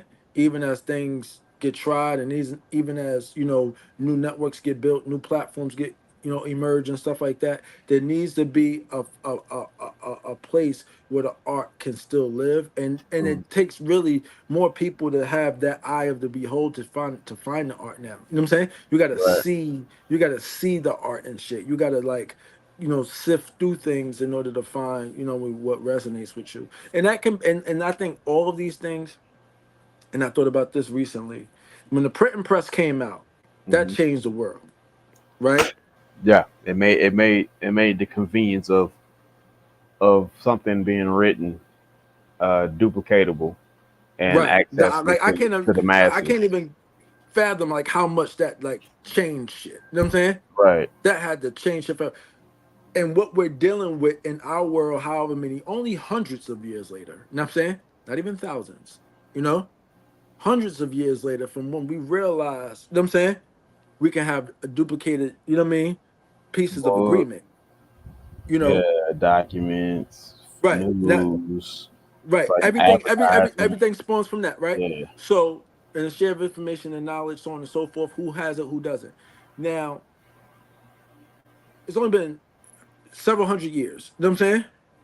Since then, you know what I'm saying? That's it. Several hundred years. So, in the case that it's been several hundred years, I think that there's potential. You know what I'm saying? For a lot of things to go a lot of different ways. You know what I'm saying? But it's on those people to see themselves the way that those creators saw themselves in those moments. You know what I'm saying? Like somebody rose up and said, I'm going to solve this. I'm going to figure this out. You know what I'm saying? I'm going to take a chance on this. There isn't that propaganda the way that it used to be. You know what I'm saying? Rise up and show yourself to, you know what I'm saying? To know this or solve this or XYZ, I know who got the answers to hold music television back to a standard for BET. You said Smack. Nah, Smack got an element, right? But Smack got his own thing. And I wouldn't want Smack shit to get watered down. Right. Because Smack shit watered down. We seen that. What was it, Yo Mama? Or was it Wildin' Out? Wildin' Out is his shit watered down. Cause he fuck with Smack. Half the people come from Smack. They're going Wildin' Out. I mean, yeah, but that's Smack watered down. But is he getting anything? Or if he got them on contract or something, or like far as anything? I see. Personally, I don't know Nick and Smack's personal relationship. That I don't know. So what I do, what I'm saying is, what Smack created was a platform. Yeah, it was. Nick created was a corporation. It was room for them to be seen, like. And you know, Nick just having Nick is a great translator, right? That's what he's like. Oh, that could work if this guy. He's seeing like how you see it. Like, I know what to do with that. Yeah, if this guy could get through this, he could possibly do this and this and this. Nick sees the whole track and field. Yeah, you know what I'm saying. He see the runners, he see the people in the middle, he see the stands, he see the concession. Right. You know. Nick definitely got that, but the person that I would say, or persons, I would have to go Rich Paul and Maverick and LeBron. Hold up, Chrissy. If you want to trust the process, if you want to trust the longevity in the operation, sure. Not even that. They got the pull, like at they every got the level. pull, but you know what? I'm still not sold on their content. No. Not far as them doing what they do, right? No, you're saying who could do it, who could sit on their shoulders? Yeah, sit on it. Listen, I feel like don't forget my new name gonna be Remember Where You Heard It First, right? So don't let me be the first or the last to tell you we're gonna be putting hella shit on LeBron's shoulders in a second. Yeah. You think he had everything on his shoulders before? He finna get everything on his shoulders. And the crazy thing about it, people won't even know it was him. I mean, I don't know if they don't. That's up to him. What was that show? With Mike Epps and Tashina Arnold and what's his name? The show. The Survivor's Guilt. Survivor's Remorse. So yeah, Survivor's Remorse. Like people didn't know. I'm sitting up there watching. I'm like, man, this show's pretty solid, and it had great talent. Right? They sold a storyline as if this was something that they were actually currently going through themselves. LeBron is the executive producer of that show. Yeah, they won awards. They got nominated. Like the dude and his team. If you were to put BET in his hand, all them TV shows, y'all got to go. We going back to the foundation. We're going back. That's tough because if you let me put you in a different position, or let me put you really there, right? So say situationally, right? Like I got the DocuSign this morning, right? Right. Like that's like okay, it's not a, you know what I'm saying? We're not talking about maybe shit no more, right? Right. So let's talk about you sitting down and you looking over the one sheets and shit like that. You gonna get rid of all your revenue drivers on your new acquisition? Or you gonna let them rock there for a while until you realize what you're gonna do to reprogram and restructure? I mean, it's one of these things, right? When you are the brand, right? This is. I just saw some fucking town I didn't even know it fucking existed. Mathonia, Texas. I don't even fucking know what that fuck it is, right?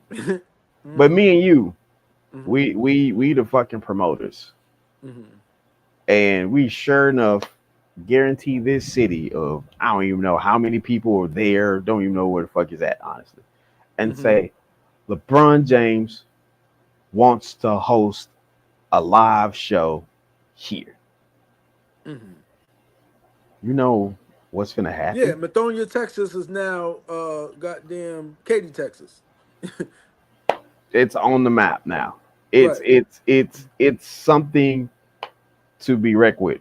For example, 50 Cent moving G Unit Films. Yeah, to where they go Shreveport, to Shreveport, Louisiana. Yeah. Like, and this is the thing. Shreveport is a smaller city. But you know he a fucking goddamn criminal, war criminal. Yeah, so you know, and I don't mean no disrespect. I don't mean to say that on public like that. But I'm just saying, like, he one of them dudes. He's a tactician. Masterminds, right? He's going to Shreveport for a reason. You know what I'm saying? He got that circled on the map, like he in Sacramento for a reason. You know what I'm saying? Like he still got ties in New York for a reason. Like he's his. Leave that man alone. Let him play Battleship. However he playing Battleship. No, I'm not. I'm just saying. I'm just saying, like the. Now I say that for your audience, like you don't want to know. You know what I'm saying? Like right. You know. So I'm saying, like, for the fact of 50 Cent, the walking, talking brand, and I think he's only so hands-on because I don't think he believes that it's got to that point where it's at a 50 say do this, 50 say do that type of stuff. It's let me show up. Oh shit, 50's here. Like it's like Oprah. Oprah don't have to show up and somebody says, hey, we're here on behalf of Oprah. And motherfuckers get the moving. Right. And for the most part, 50's at that level in 90% of circles. You know what I'm saying? I'm here on the behalf of G Unit, 50 Cent, like that. You know, Mr. Curtis Jackson, like that. They niggas finger snapping, they know who the fuck he is. He worldwide. Right. You know what I'm saying? For the most part. For the most part. But I don't think that has. What up, Ramona? I don't think that registered with him that it's there. Like to certain degrees, is after I show up and they see you with me. Yeah, they putting that. Right. So he's at the upper crust of that. Right. He's at the upper crust of still, like you saying, having to show up to make sure y'all niggas move. Right. Right. And I gotta put my hand on your trap. Right. Right. So I think that's gonna translate by default in a minute. We got to, you know what I'm saying? Get into that. You know what I'm saying? Right. That's gonna translate by default in a minute. And then the other side of that is, I think he likes it, and I think he always did. You know what I'm saying? Right. Just having that element of being able to do that and keeping that, like, don't think I won't come from out the office kind of thing. And I got I'm with you on that because I've seen him do some stuff like even like with Power. Like you watch some of the stuff like he's like rolling some of the around. Episodes, it's like, hey, that's got your fingerprints there. You know what I'm saying? No smudge like, there. Right. Yeah. He's in the office at Stars and he's messing with everybody on the floor. Right. Like everybody. Right. Like he's making a point to say I got the political capital around here. He is having fun. He's like, I'm talking about from the front desk person all the way up. That's so him. At that point, I have to take back what I said. You know what I'm saying? He does like interacting with people. Right. That's him. That's who he is. Now, then let me add the real color to a hot take. You know what I'm saying? Because I don't know him and nothing like that. You know what I'm saying? Hot take to why I really even more want to secure that. He went through too much. You know what I'm saying? When there was no lights. He went through too much. So and then not only when he went through too much, he went through a public L that we don't say, we don't talk about, but it was a public perception L that was very similar to the one that Drake is taking now. What up, Will? And I will venture forward to say, and this is based off of me listening to a podcast, so I'm gonna be a fucking hearsayer right now, right? Where I'm saying, yeah, there was information about how he didn't have those relationships in the building. You know what I'm saying? At one time, or for whatever reason that they did go sour. So I think those building relationships, I think overall he recognized what they do to an overall perception of something at a magnitude he's trying to do something. Right. And I think that's why he now something that he didn't like, now he loves it. You know what I'm saying? Right. Just to make that And connection. I also too like 50 doesn't get enough credit. Like they call him smart, and sometimes now diabolical is being thrown around a lot. But 50 is very brilliant, and 50 also knows like that if my presence isn't good enough, I get connected to the person that you love the most in the area. Right. I see me in them jail, and everything they come back to tell you about me it's a gold standard. Right. It's golden. So it's like your son bringing home John Gotti Jr. and was like, John's cool, man. He does this. He looked out for me. He helped me with this. We did this community restoration thing, and man, we did a lot. And now you're like, oh, okay. John did it, like, not to be spiteful, but also now I got a credibility. I established, like, listen, your son was with me. It was a good care. None of that other stuff. Nothing won't come his way. There's a standard there, right? So now you like, I can sit down with him. Now you have an option of hearing him out for the man that he is. Granted, what his namesake says, but you're hearing him out for the man that he is. And so that's what 50 was able to do. Like, yeah, 50, like, I'm not hiding nothing about my life. I'm not hiding anything. However, those circumstances were presented as a cause of necessity versus me just. Right, and he has good credit. You know what I'm saying? Whether it's street credit, whether it's personal credit, whether it's business credit. You know what I'm saying? He's got good credit. Yeah. So 50 could be a revival. Like you said, you take the streets from him, he got enough money to go somewhere. You take the money away from him, he got the streets is going to hold him down. You take the streets and the money away from him, he got enough tenure to go figure it out on another country. Let me ask you this. As a New Yorker, could New York City revive music television? So do I think New York City provides it? Could it revive it?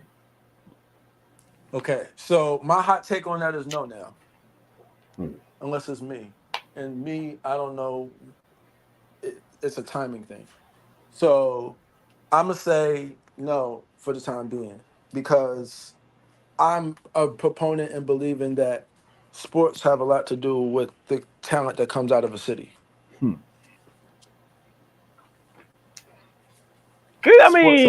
Sports has a lot to do with that. Now, I'm not saying that we didn't have the energy and there ain't good stuff that's going to come out because, of course, I'm championing everything that's coming out of here right now.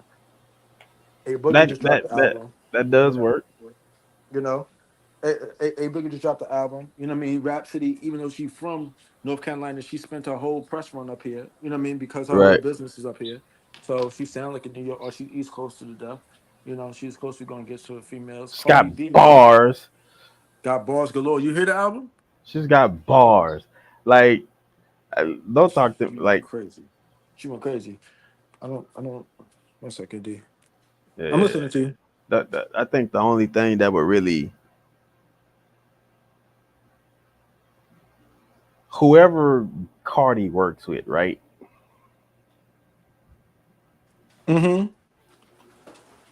If Cardi was like spitting, because Cardi's music is more so like kind of party vibe, kind of more upbeat tempo. It ain't really been no deep storytelling. But most deepest she got was Be Careful. Right. That's the biggest she And got. well, man, that listen, be careful, Jams. Be Careful is a big record. Yeah. But Cardi's vocals, bravado, tempo, like Yeah. Her voice if cuts. Yeah. bro, like I have a it hit for her. I have a if hit. if it works, I I could tell you this, man. if you could put Cardi in Rhapsody on a track. I got a Cardi record. I don't know if it's Cardi and Rhapsody, but I got a Cardi record for sure. I got a Cardi record for sure. And the thing about the Cardi record, one second, I'm just looking for my headphones right now. One thing about the Cardi record is I think this is the one that she really wants. I've been sitting on it since she should have came out with her second album. That's how spooky it feels. I'm trying to think. Bro, speaking of Cardi, And now I'm about to have a meeting. The dude said, "Yo, I'll get you your meeting with Craig Kelman." speaking of Cardi, bro, Cardi has no L's on her record. She don't want none. I don't think I don't think that the fact that she don't want none. I think that Cardi just in a position. If it was to come, she wouldn't care. She say that she won't care, but she would. I mean, like, she never said that. It's just one of the things, like the way she moves around. I don't think the way she's more okay. I'm gonna tell you. She went to Gillian Wallow and said that I ain't been dropping because it's been like, yo, mad shit going on and mad shit in my mind, mad shit, like I don't know like when the right time is. Like I just want to do things on my time. I had mad shit going on. And they like, nah, go. You got the green light from us. Go. You know what I'm saying?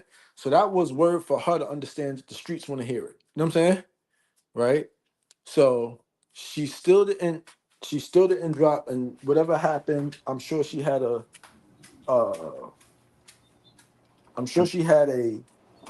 release date that probably was around this time, like it was her last album, or at least she probably was looking forward to it, trying to find the same, elixir that she used the first time, because that's what somebody who waited this long gonna do. Like what worked the first time, release in April, well, better be another April drop. You know what I'm saying? Have my shit work through the summer, let me go around everywhere, have a reason to be outside so they'd be forced to listen to it. They don't have to make the choice. And then we could go from there. They released Bongos Too Late last year that went to Meg's rollout. Meg is on her shit right now. You know what I'm saying? And taking the people that she would want to tour with. So she got to sit home and wait till the next round. But Cardi is a good place though. She good. Now I think if Cardi wanted to revive music television, she could. Yes, I'm saying to you this. I got a record right now. And I'm only saying this now because I'm sitting with the contract, right? Mm-hmm. And I specifically asked for what I asked for. I asked for the song that they want a song from me called Breakdown, whatever. And it got like, I guess they're going crazy because I wrote the song last year. Since it was a song they wanted from last year, but now Kendrick got his song out. Mm-hmm. So now that sound went number one, and my song got the sound Bay Area bounce in it. Right. So it sounded like I was ahead of the curve on something, and now it looked like, you know what I'm saying? Yeah. They want to. You see what's happening? Kendrick, real sound on that bop. Oh, you know what I'm saying? Grab him up. You know what I'm saying? For the low cheap. So I see what they trying to do with me. So I specifically said, get Blast on the record, do my promo, and send me down with Craig. Those are the three things that I said, right? So they came back and said, okay, we agree to those three things. You know what I'm saying? Right. Feature a Blast. We'll work on that. Work on the A/B test the record. You want us to test it for you? You know what I'm saying?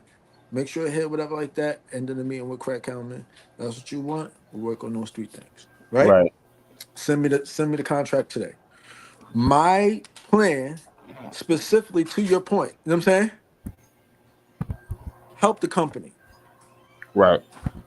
Help the company if I really want to have longevity in my career. You know what I'm saying? Because I'm however old that I am, you know what I'm saying? Right. I'm not something, you know what I'm saying, that you necessarily need to spend and take a chance on. If I could use that humility, you know what I'm saying, Right. and message to them in a one-on-one meeting and say, listen, you know what I'm saying? You like this, I'm good. You want to give me a little couple dollars, that's fine. You know what I'm saying? Right. We're gonna have a conversation. You know what I'm saying? That's the homie, okay? She from the town.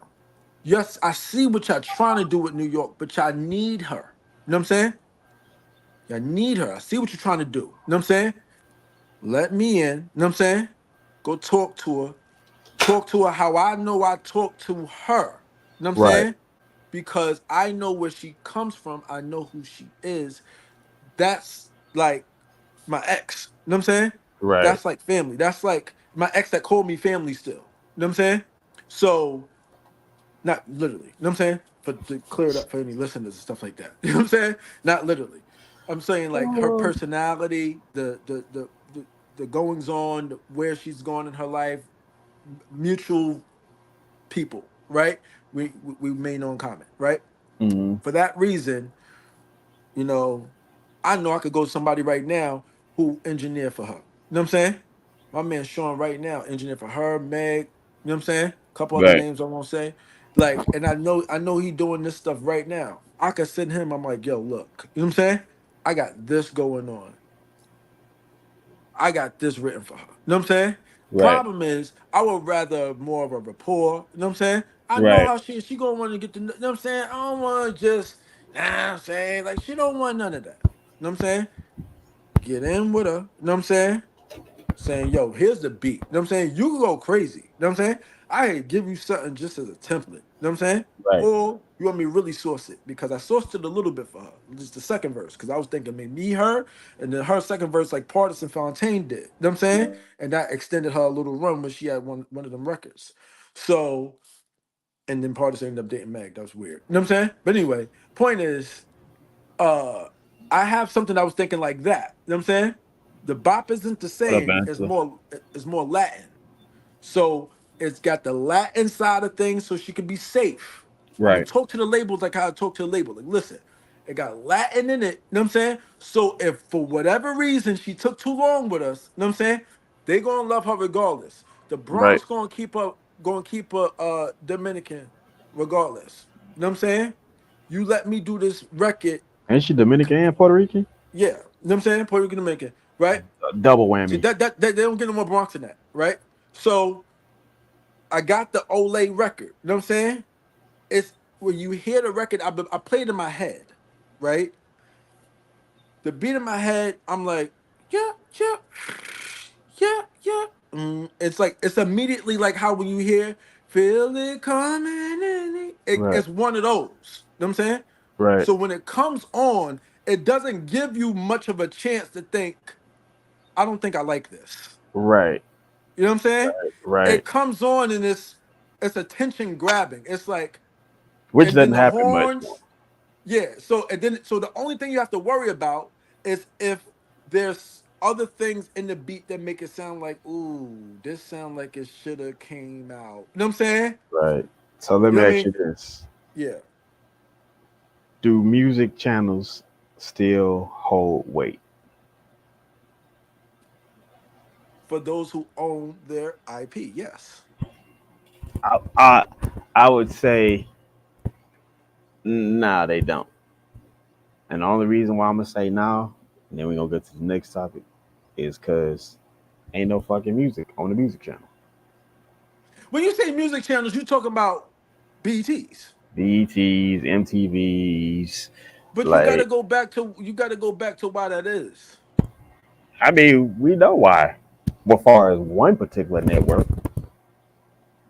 the But other the whole one, thing is connected. uh, If I don't have, put it this way, Molly's ain't popping no more. mm-hmm, Niggas don't want Molly, right? no, If you done built the Molly factory, what you doing? you only got one particular type of product.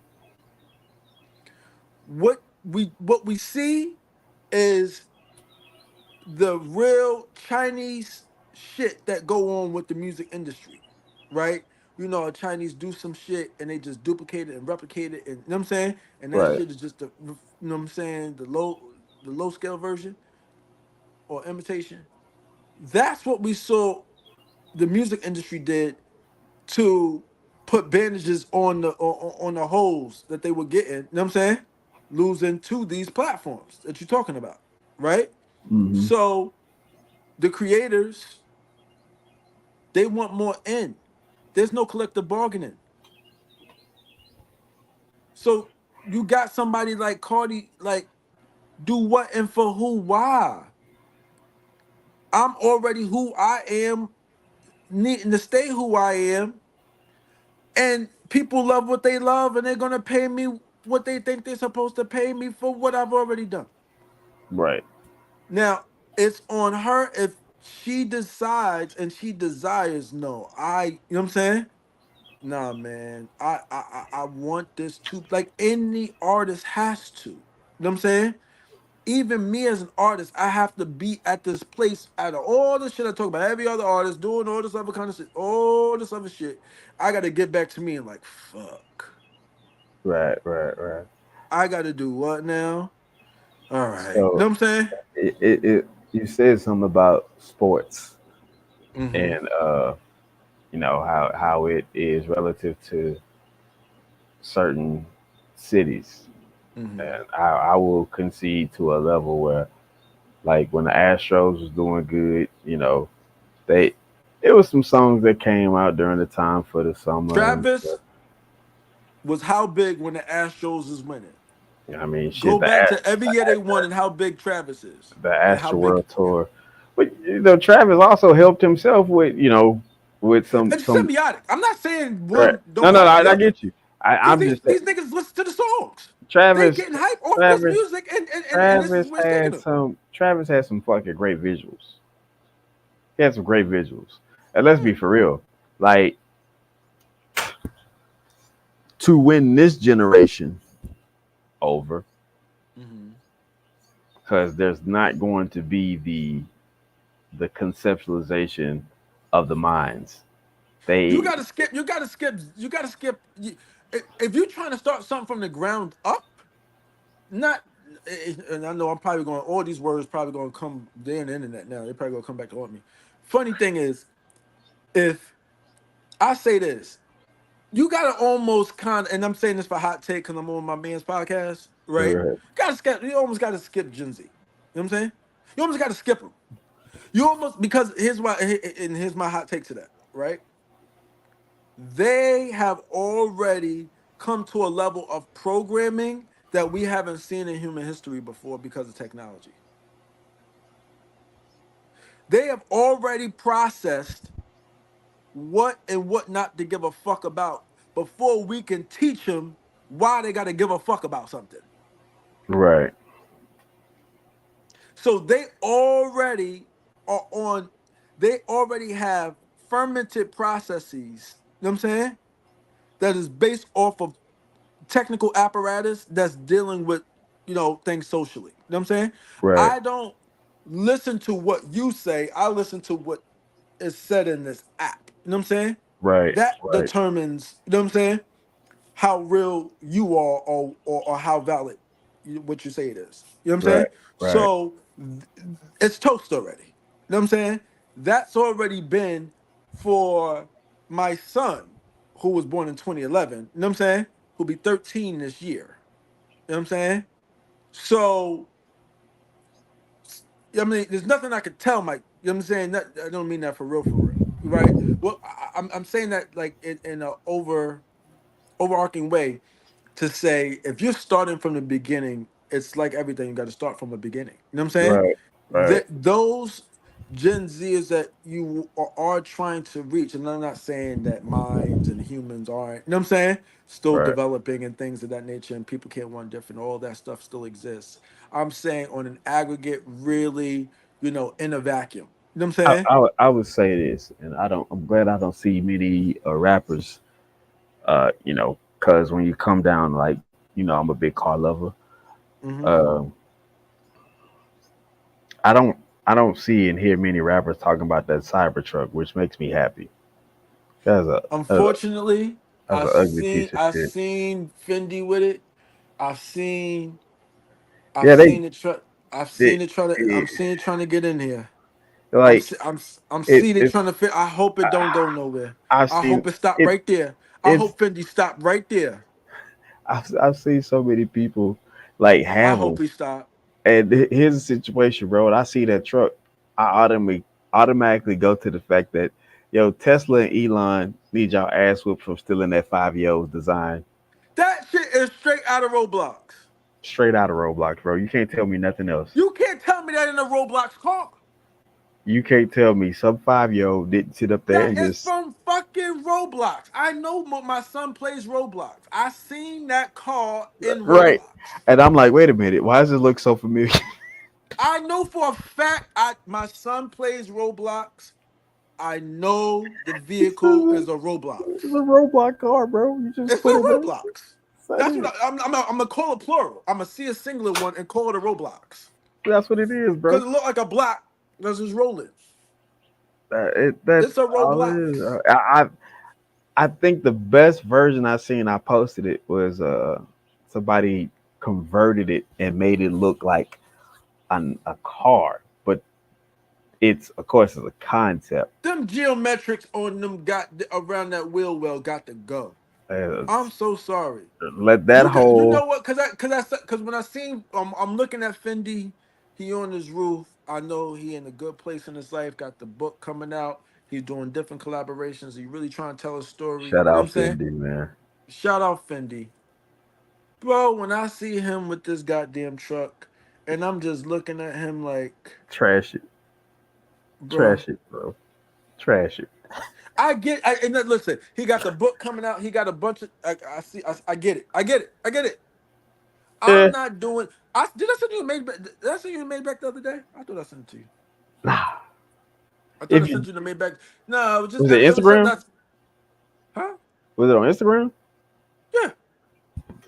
No. I might have thought I sent it, but maybe because I got distracted by the text. You know what I'm saying? I might have thought it did. But the point is, the Maybach truck. It had me looking at it different. You know what I'm saying? I never looked at it. But it ain't that. I'll tell you what is. You know what's going to give that goddamn Tesla geometry a headache? Nah, you didn't send it. Okay, I'm going to send it to you. You know what's going to give that Tesla geometry a headache? There's some shit called a hang wang something or another. You've seen it. They driving in the water with this motherfucker. Oh yeah, I posted it. I think I think you did. I posted it on Facebook. Do the review. They driving in the water. I think you did. They driving in the water with the motherfucker. And like that shit is amazing, bro. And you know everybody. Oh, the EV. Now you gonna need that all the shit flooding around here the way the shit flooding around here for no goddamn reason. You a random fucking Thursday evening now. You in the fucking lake. You gonna need that fucking truck. What? Here's the situation to that, bro. I tell people this. You ever seen a bear build his home next to a volcano? I don't even know where bears build their homes at, so I don't know. But you ain't heard no bears. I know the last places they probably building next to a volcano for sure. Right. You know what I'm saying? So you don't see no fish building their nest in the desert. I'm just trying to figure out why we keep putting homes in places that geographically don't make sense, but financially it works out for you, right? If I have an insurance company and an architecture company, I want you at the bottom of the damn mountain, so when this mudslide come through here and it floods, right, you knock your shit out. I would knock your shit out, rebuild it. I'm gonna tell you as an act of God, can't do nothing about it. So I done cashed out two ways on you. I got you on the insurance side and I got you on the land side. And now I'm sitting up there rubbing my fists together like, yeah, I'm gonna do it again. It's on automatic. It's on automation. And if I gotta wait on God, then I'm gonna just send somebody up here to do it for me. Because it's time. Right. It's time. I'm gonna send somebody up here on the expedition that's gonna go wrong. Right. and we keep building. We keep putting ourselves in shit that we ain't supposed to be in. Yo, listen. I know I know this is your show, and we come to a close. Just let me know when we go into Africa, while it's still in Africa, before they think about blowing that motherfucker up. Okay? Yeah. Because I'm telling you, the way that I see it, like, and I'm talking about these windows from here to September, bro. That's the type of window I'm talking about. Hmm. I'm not saying we gotta go there and all that window. I'm talking about window of the coalition being somehow defined. You know what I'm saying? Right. Even if we don't somehow all coalesce together at once, you know what I'm saying? That coalition of y'all fuck around, these names or these organizations, and I'm not even saying it gotta be a public thing. You know what I'm saying? You just know. You know what I'm saying? From the goings on, because listen, they talking about it now on Rashard and Troy. You know what I'm saying? Or EYL. Right. And they was just over there. You know what I'm saying? They was just with the White House, and they was just with. You know what I'm saying? Them brothers got their finger on the pulse.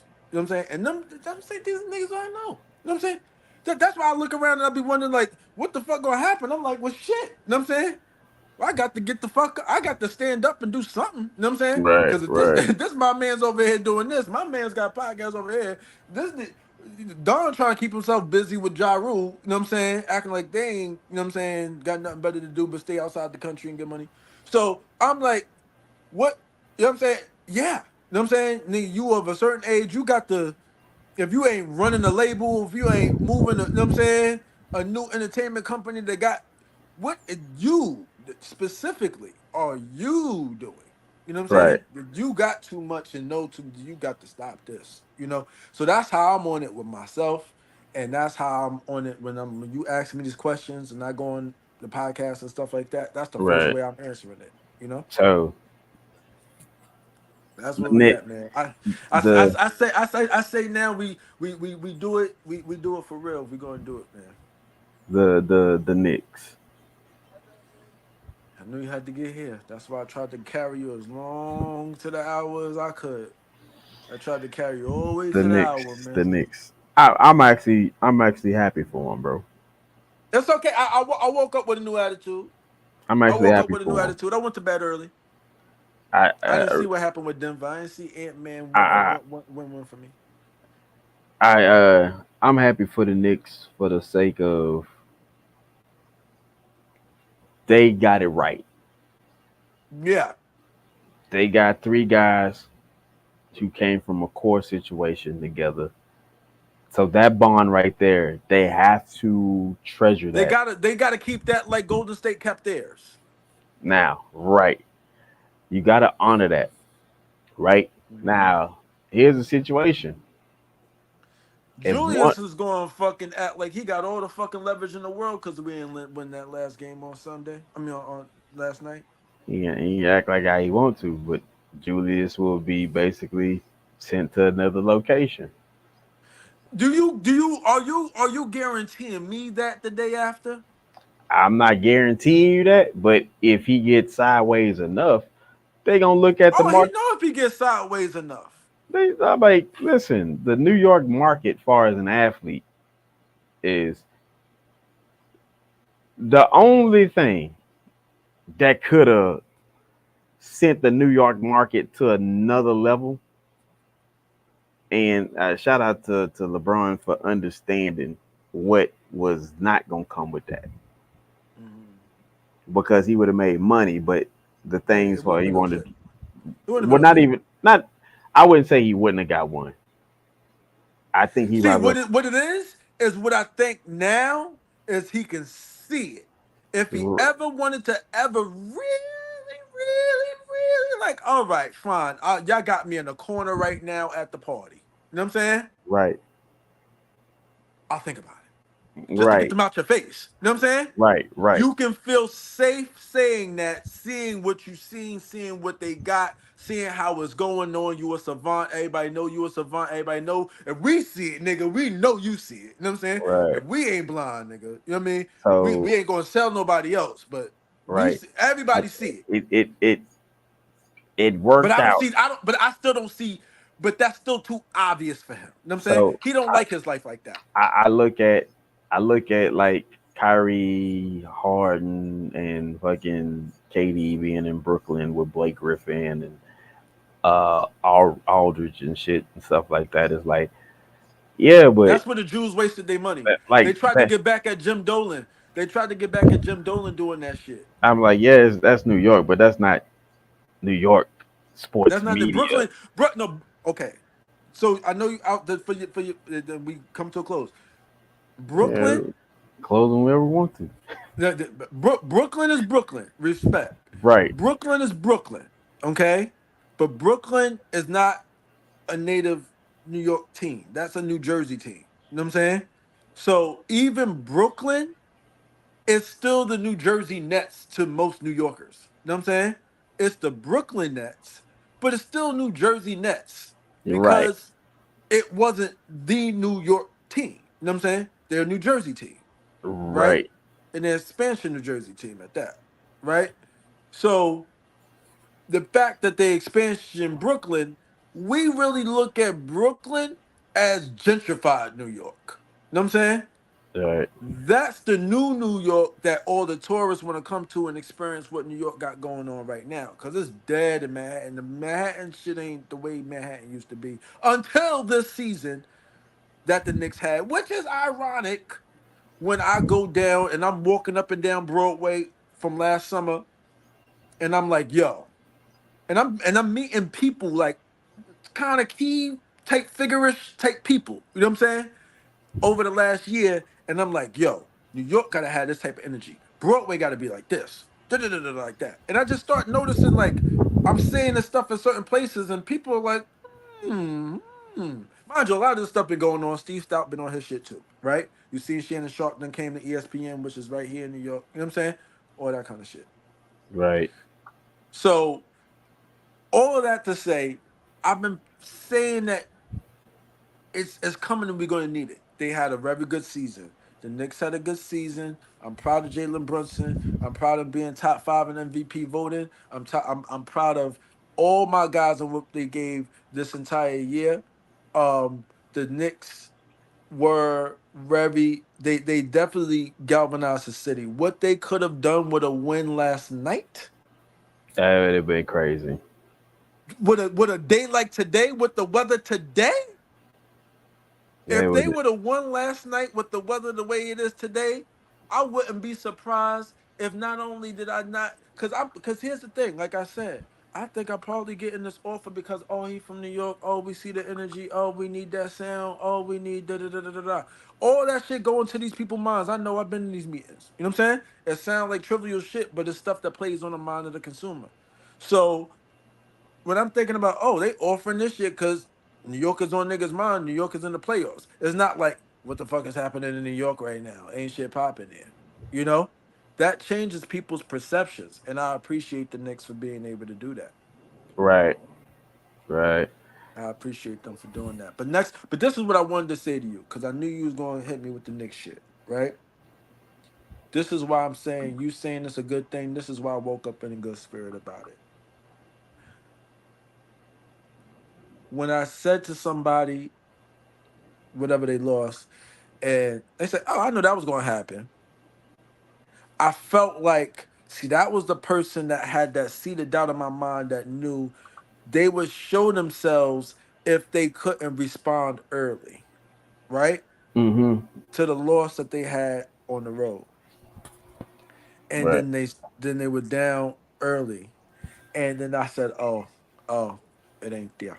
Listen, my whole thing they didn't is have nobody, bro. They was there with tourniquets and duct tape. And listen, and they still got to the second round of NBA basketball, and they went almost was the Final Four team. Right, and they pushed the limit on the discussion. If you think that these dudes is not understanding, shit, 4 more games, we would have been there. Four more games. Four more games to a basketball player is not. It's a lot of pressure. I feel like at the end of the day, I don't know what happened to Josh Hart. I don't know what happened to Josh Hart, and I don't know what happened to Isaiah Hartenstein.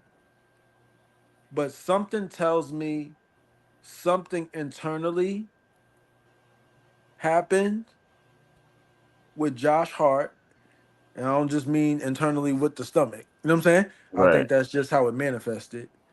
I think something internally, because I could see there was a difference in what he was able to do once they didn't win in game 3. In game 3 when they got shot in the heart by Nembhard on the road and they almost went up 3-0. You know what I'm saying? And he and DiVincenzo was going crazy in that game. And when I think about it, something internally happened because Jalen didn't play the best games on the road. I'm gonna be honest.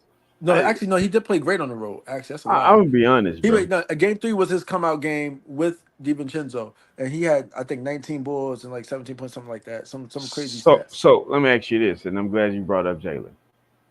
Mm-hmm. Who is, in your mind, the rightful MVP of 2023-2024 basketball season?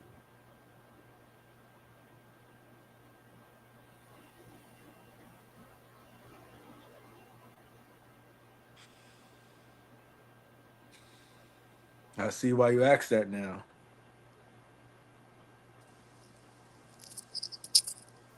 What up, bro?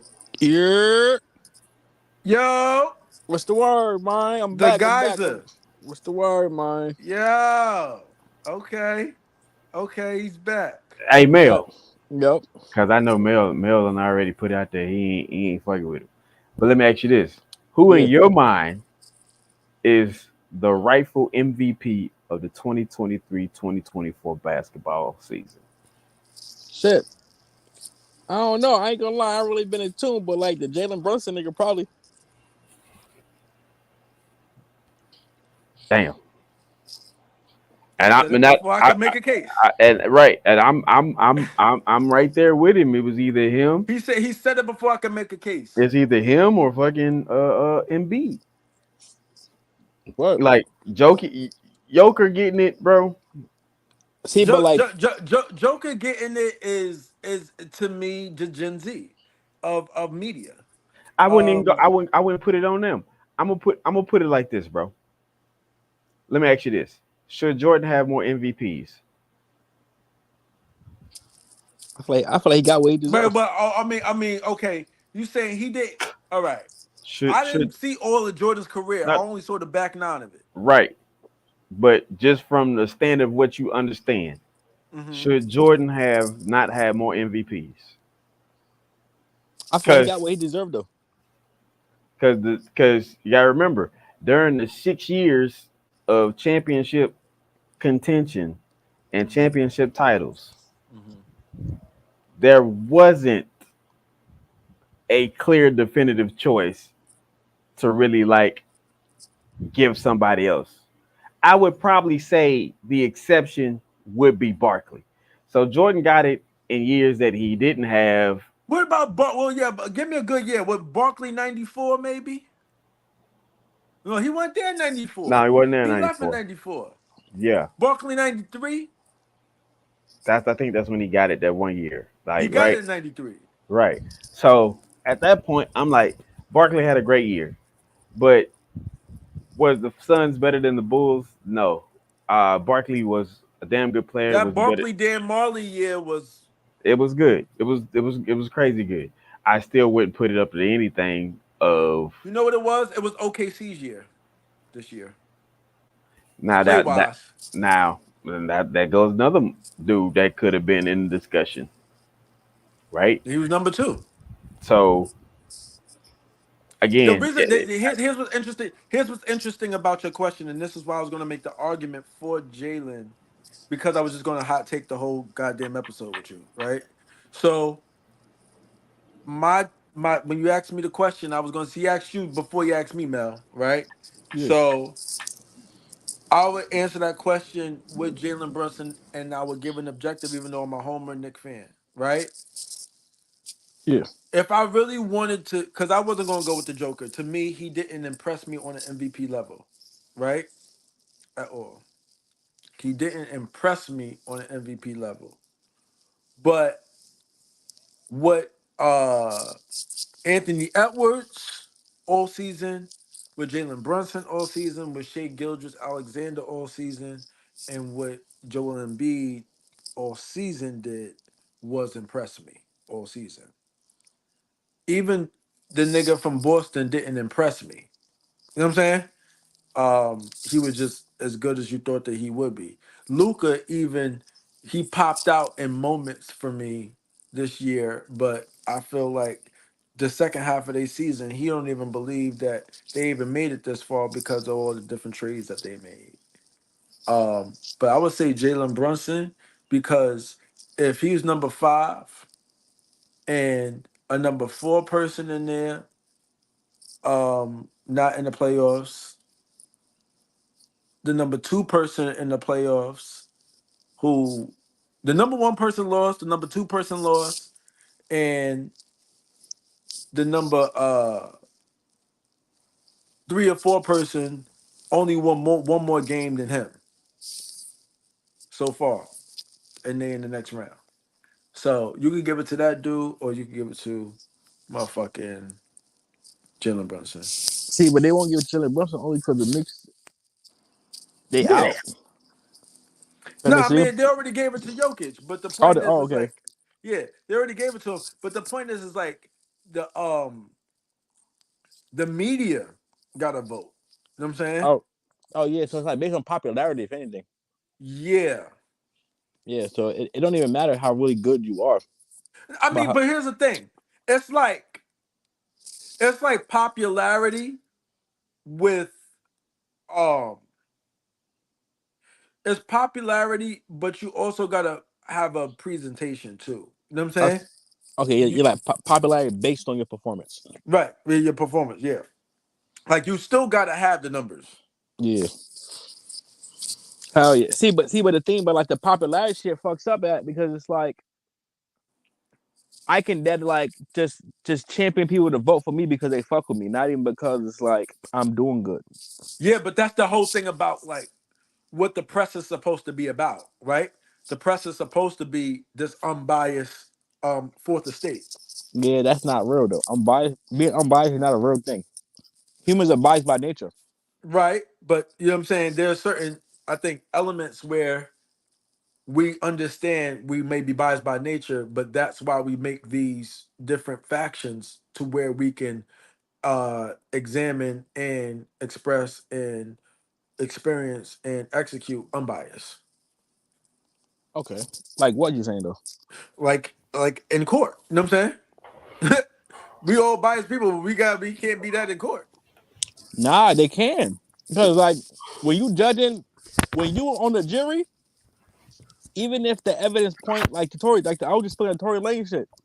Even if the evidence points solely against that nigga, it don't matter what the evidence say. He's guilty. I don't give a fuck. He is guilty. But here's the thing: when you're on the jury, and this is something that somebody just educated me on recently, because I'm watching the Young Thug shit.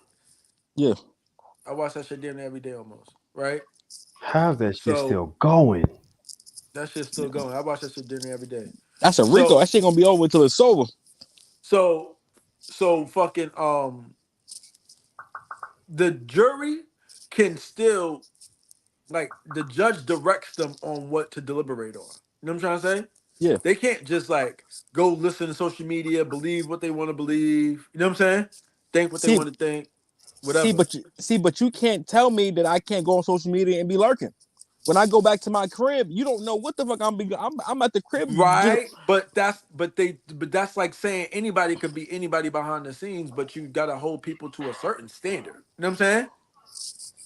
You still got to put it on. Do that. You know what I'm saying? Yeah. Then you disqualify yourself from the standard of what we expect, and there should be an unbiased, you know what I mean, and a swift procedure as far as how we, execute on that action, right? Fact. But that's the same as like you can tell your girl whatever you want to tell her. You know what I'm saying? Or she can tell you whatever. You know what I'm saying? Still be doing whatever. But why you gonna get with anybody and do anything unless you really feel like, okay, this person honors, respects. You know what I'm saying? Gets it. Da, da, da. That's why they have a jury selection. They don't want 5 niggas in there who's just gonna not listen and do it their own way. Because that's in your mind because you're hoping and praying that these people are honest people. I don't know these niggas from a hole in the wall. It's like you don't know this shorty from anywhere. You just hoping and praying that she loyal. But it's like but that's life. Yeah, I'm saying, but it's like just because I'm hoping and praying don't mean she is gonna be loyal. Just because I'm hoping and praying these niggas is honest don't mean they're gonna be honest. Absolutely. Facts. That's what and I'm glad you brought that up, bro, because it comes down to this fact. Like I said, Jordan should have more MVPs. LeBron should have more MVPs. Mm-hmm. And with these voters, what a lot of people bypass, Skip Bayless, Stephen A, Chris Broussard, right? Right. Not only are they voters, not only are they voters, but like bro said, the bias. They're like not only them, they're loyal to some shit that's not going to come back around, bro. They're loyal to the past. Word. That's where their loyalty lies. Like the fact that anybody. So the only thing you can do, like, right, they're sold on. There's nothing better than Jordan ever, and that's right. What up, Darius? What's good, bro? Like the fact that Giannis doesn't have 3 MVPs. That's crazy. The fact that fucking Embiid only has 1. Like something's going on there. Right. You're the fact that Shaq only has 1. What? I didn't know that. Because Steve Nash beat him that year. Bruh. But they did no, a was thing. it 05 or was it 07? No, it was 05, right? The year he won it, it was crazy. Like LeBron like leaked and bound that dude. It's crazy, right? So for example, this shit, the first title LeBron got in not that year, the next year, I think. LeBron was only in Miami. LeBron was only 3 votes away from getting defensive MVP when he had the MVP. That was against he had the Finals MVP. He was all defense. He was all NBA. That was 2013. Right. That was when because that was the emergence of Golden State that year. So because I can tell you exactly when that was. That was 2013. That was when LeBron was on the Heat that year. That was the year that Golden State went to the playoffs against Memphis. Right. And that's when Big Zoe was still on the team, and and Marc Gasol was up for Defensive Player of the Year. And it was like, how? Remember, I'll never forget that. Marc Gasol versus LeBron for Defensive Player of the Year. And he didn't even make any all-defensive teams. And this one, LeBron getting every chase down. And you got to think this is also because of Powell, them being international. You know what I'm saying? The same thing they're doing with Jokic. Again, they're trying to keep the same international. You got this loyalty. You got this loyalty to the past, and so with that loyalty to the past, you disrupted a true fact of what was history. This was in present time where we're going to see somebody that was notoriable, without a case, without an argument, the number 1 player in the world. Tim Duncan let that be known, not once but twice. We're not that nigga. Like, what are we doing? How do y'all like? You put 5 men on him, and everybody laughing, but Tim not dunking. Tim not playing around. Tim is like, no, we're not finna treat him like he's not the best player in the world. So that's when you get smoked. Yeah. So Timmy got smoked by him. Timmy know. Yeah. I mean, Timmy know. Timmy knew what it was when he saw him when it was 07. In the first year. Right. Timmy was the first one to say he's going to be a champion. He found out. Right. That's like Joker right now telling y'all about Ant-Man because he's gonna be sitting home and ain't gonna be no fucking repeat allegedly because I ain't even see the fucking end of the game. Bro, Joker and them won't get another ring for about 3 more years. Well, cool, because then you know what that'll do. That if they get one last year and they get another one in 3 more years, then that'll solidify that they were a real, true testament team because they wasn't just some flash in the pan that happened 3 years and you never But saw. the thing about it is that team won't look the same. Definitely not. 3 years from now, I mean, I guarantee they won't look the same. Aaron Gordon won't be there. Jamal Murray has pulled his name up from max money. And the right dollar amount come out. Shit, I wouldn't be surprised if Golden State like, hey, we getting rid of Clay. We got room for you. Sheesh. Send Clay to the Lakers, man. I mean, that window shut. Clay can't go to the Lakers, bro. Clay, honestly, bro, Clay, and I love Clay. Clay ain't gonna do nothing for the Lakers but slow him down at this point. I mean, that's anybody at this point. Yeah, Clay ain't gonna do nothing for him to slow him down. But here's the thing. You know what Clay could have been right now? Dallas. As off the bench? Yeah. Okay, yeah, okay. After that ACL, nigga ain't never been the same. Well, here's the situation with that. And this is where I divide the rest of the world from LeBron fucking James. I say it all the time. Pre, post. Pre, post. Post, pre. LeBron has more seasons to run into each other than anybody else. Wait, what you mean?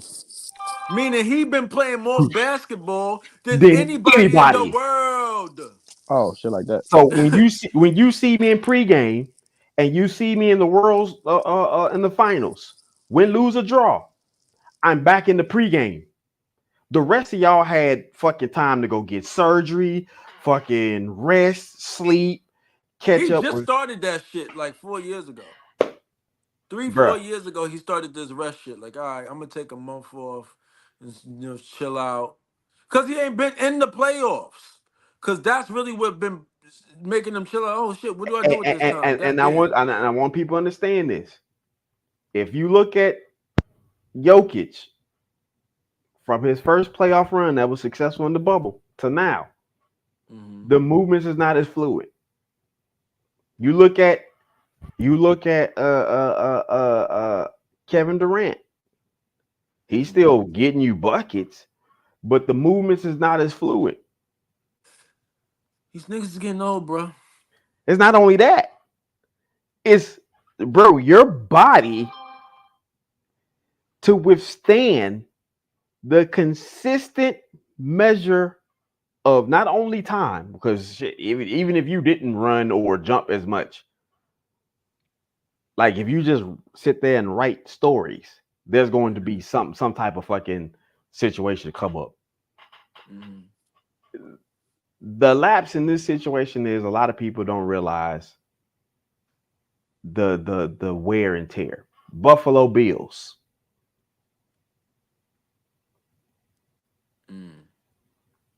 You talking about recent Buffalo Bills, or you talking about 90s? But the recent Buffalo Bills, they didn't even get to, but they in the same category.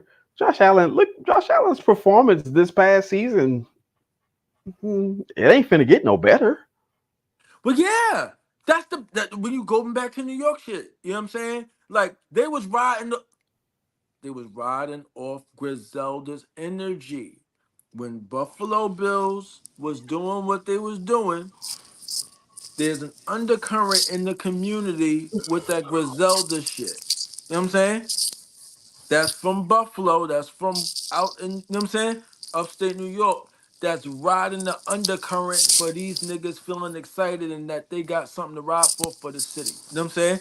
Right. Same way you saw them doing their thing. You saw Benny the Butcher. Now he putting out music. He putting out an album. Now he got Snoop. Now you know what I'm saying? And the Buffalo Bills. Now they Josh Allen. Now they the story of the town. You know what I'm saying?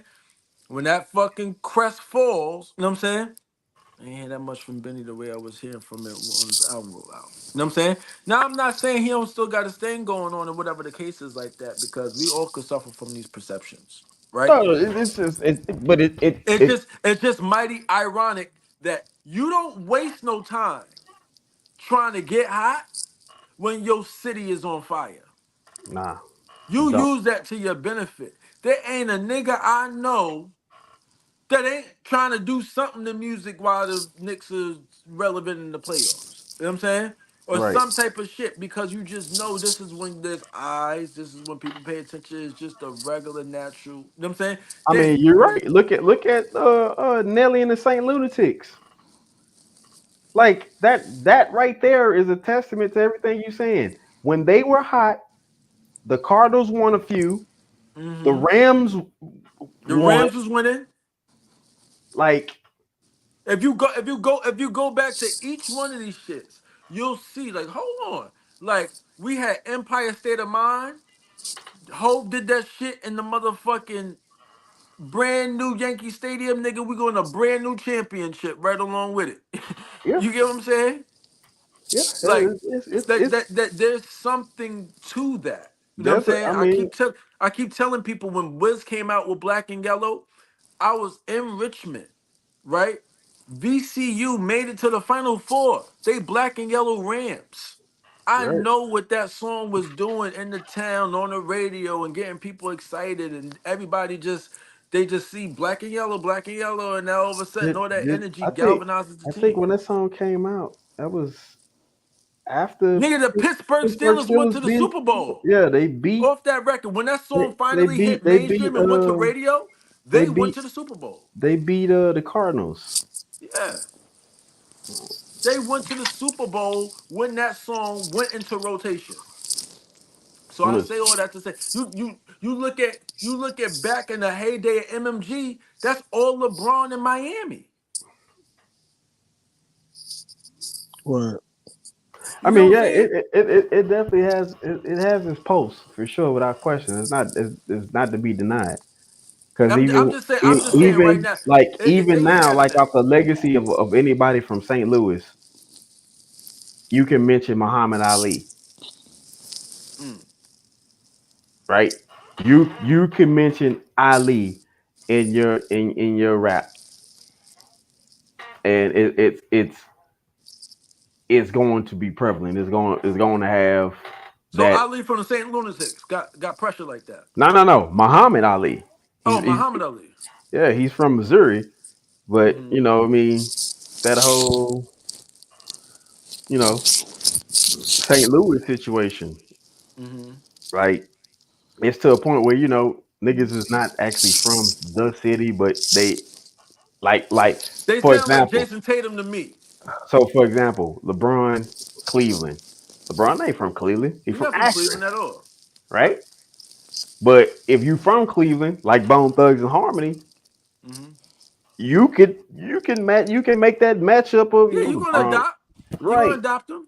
Right. Yeah. You can do that. So, which is funny, I just found out not too long ago that Steph Curry was actually born in Akron too. Really? Yeah. Born in Akron.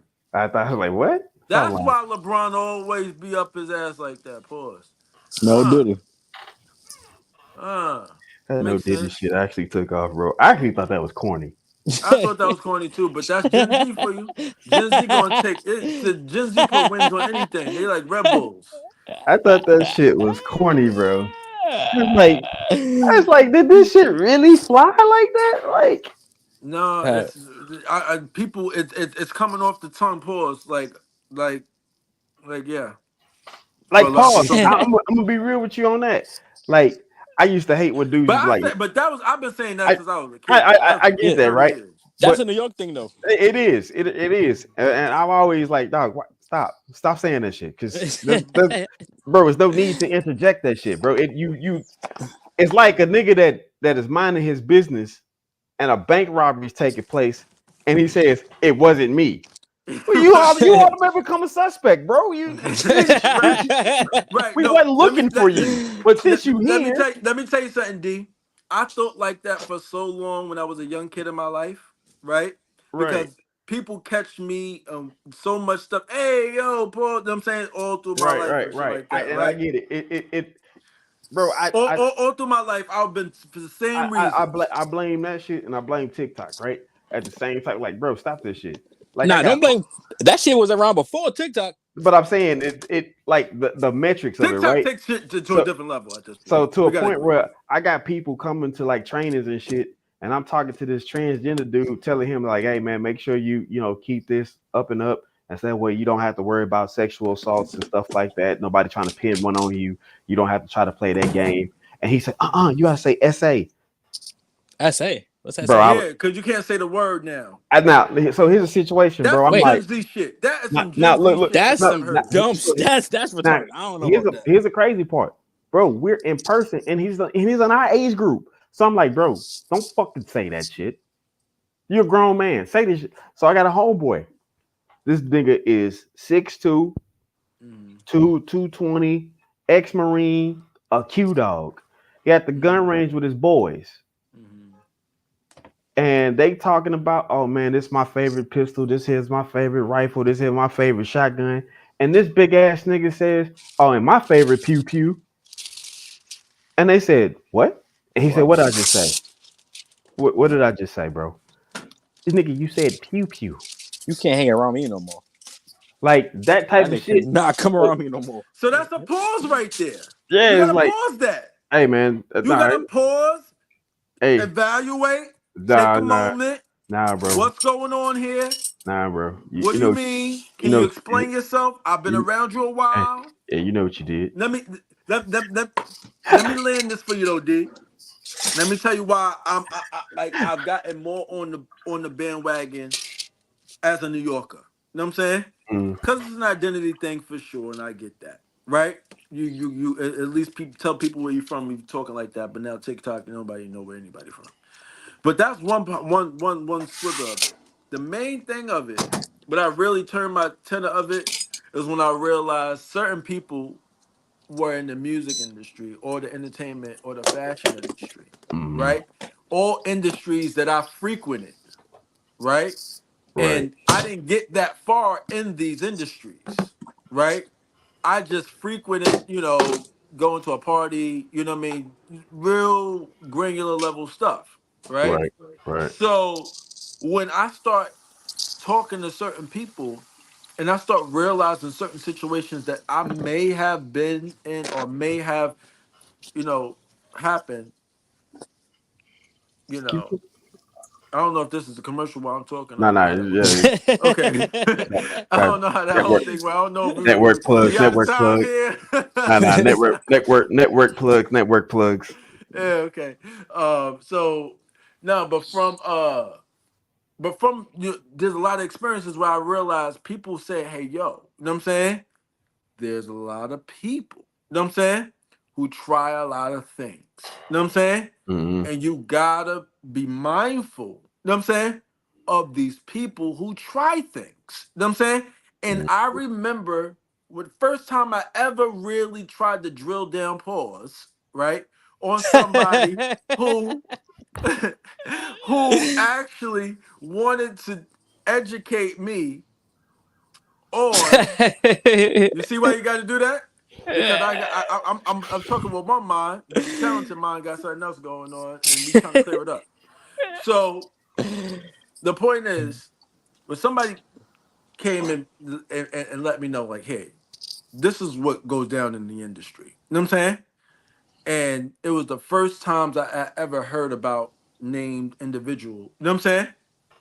Asking random questions, asking for random favors, right? It wasn't beyond belief for me to think that, this was coming from a somewhat credible place because the person who was asking me the stuff in jest was either signed or had some dealings with the label, right? And that was public knowledge. They had videos. You know what I'm saying? It was already out there. So when it's like we're in the studio at his crib, he's like, "Yo, if he told you to do this, would you do it? If he told you to do this, would you do it? If he told you to do this, would you do it?" And playing these games. And usually these are games that I thought like white boys play. I'm just gonna keep it straight. You know what I'm saying? White plays what? Oh, all right, dude. I dare you to go take a Twinkie. You know what I'm saying? Some fucking dumb shit, right? So I thought it was maybe when niggas get money, you know what I'm saying? Or maybe when niggas get around different cultures, you know what I'm saying? They just start adopting shit because they bored. You know what I'm saying? That's where my mind, like I told you where I was in 05 with my mind about, you know what I'm saying? Solving the game and all that kind of stuff. So this is the year after that.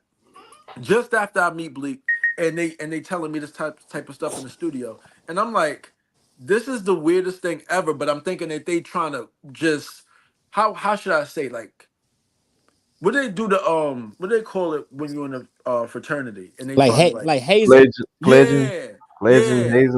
Yeah. So I'm thinking that's what they doing to me. Like I because I'm thinking like I'm not really going to college. I'm supposed to be going to college, but I'm not really going, you know? So it's like I'm thinking that they kind of trying to give me as much of what I'm not getting as possible, right? So that's what I took it as. Fast forward, they end up being a lady. Her name was Janine V. I don't know if I could ever find this lady anywhere today, but I think she might not have been a lady. And this is in hindsight. I was a lot younger, and this was almost 20. This is what, in 2007, 2008.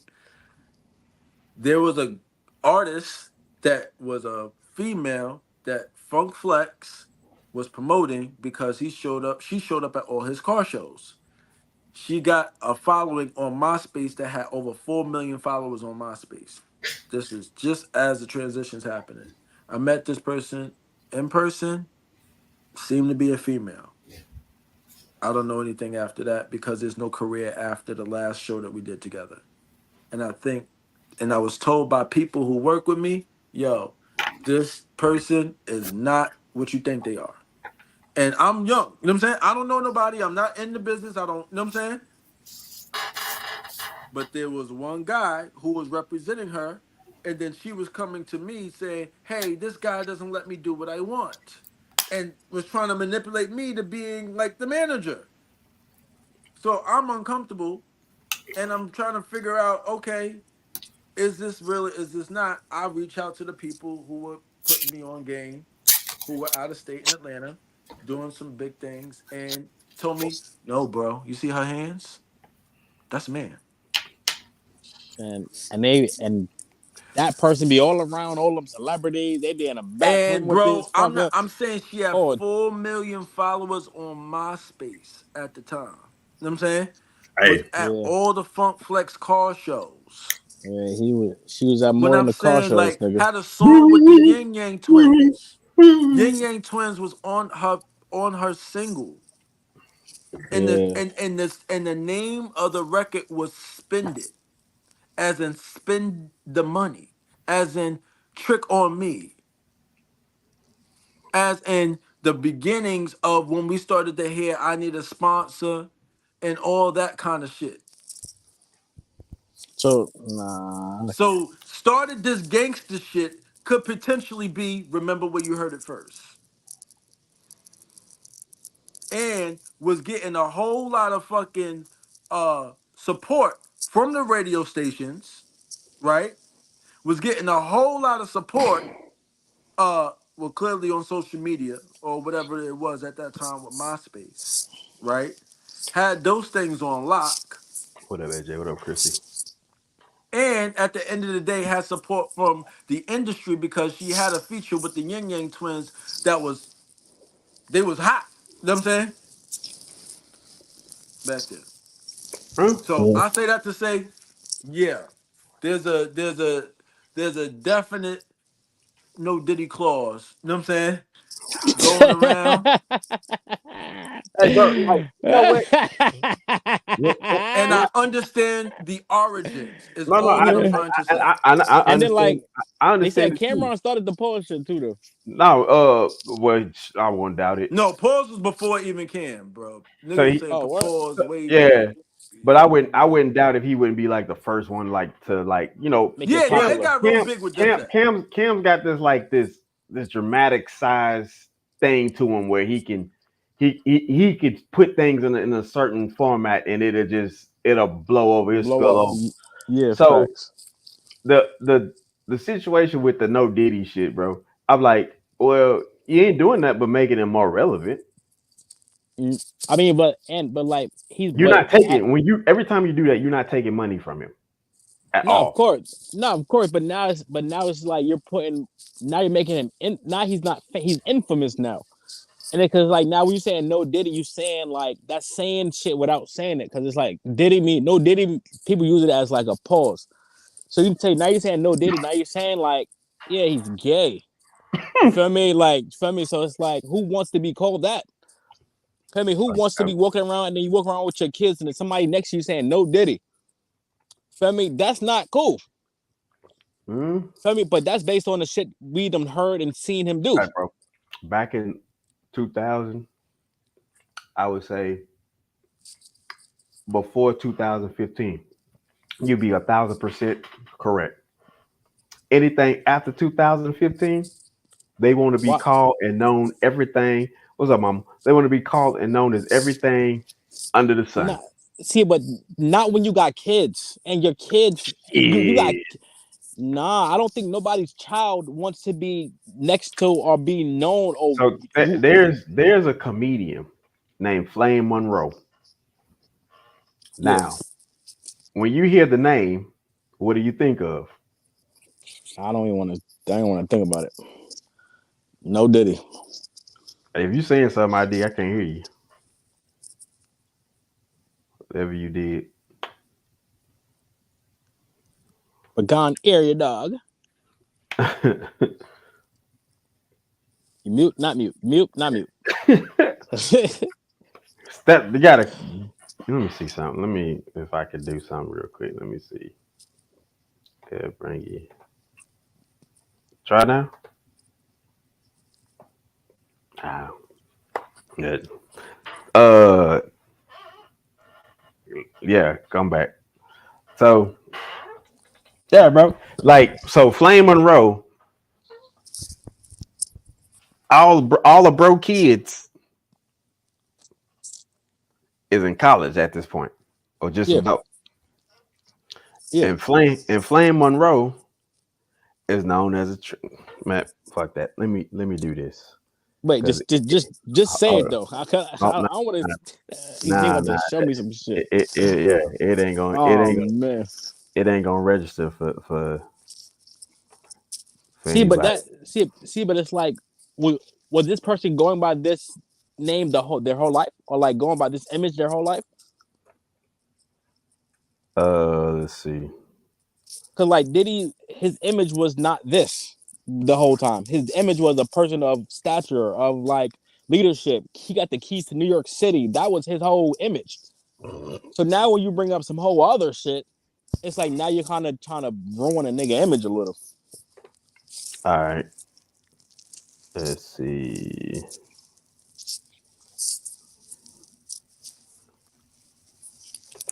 All right.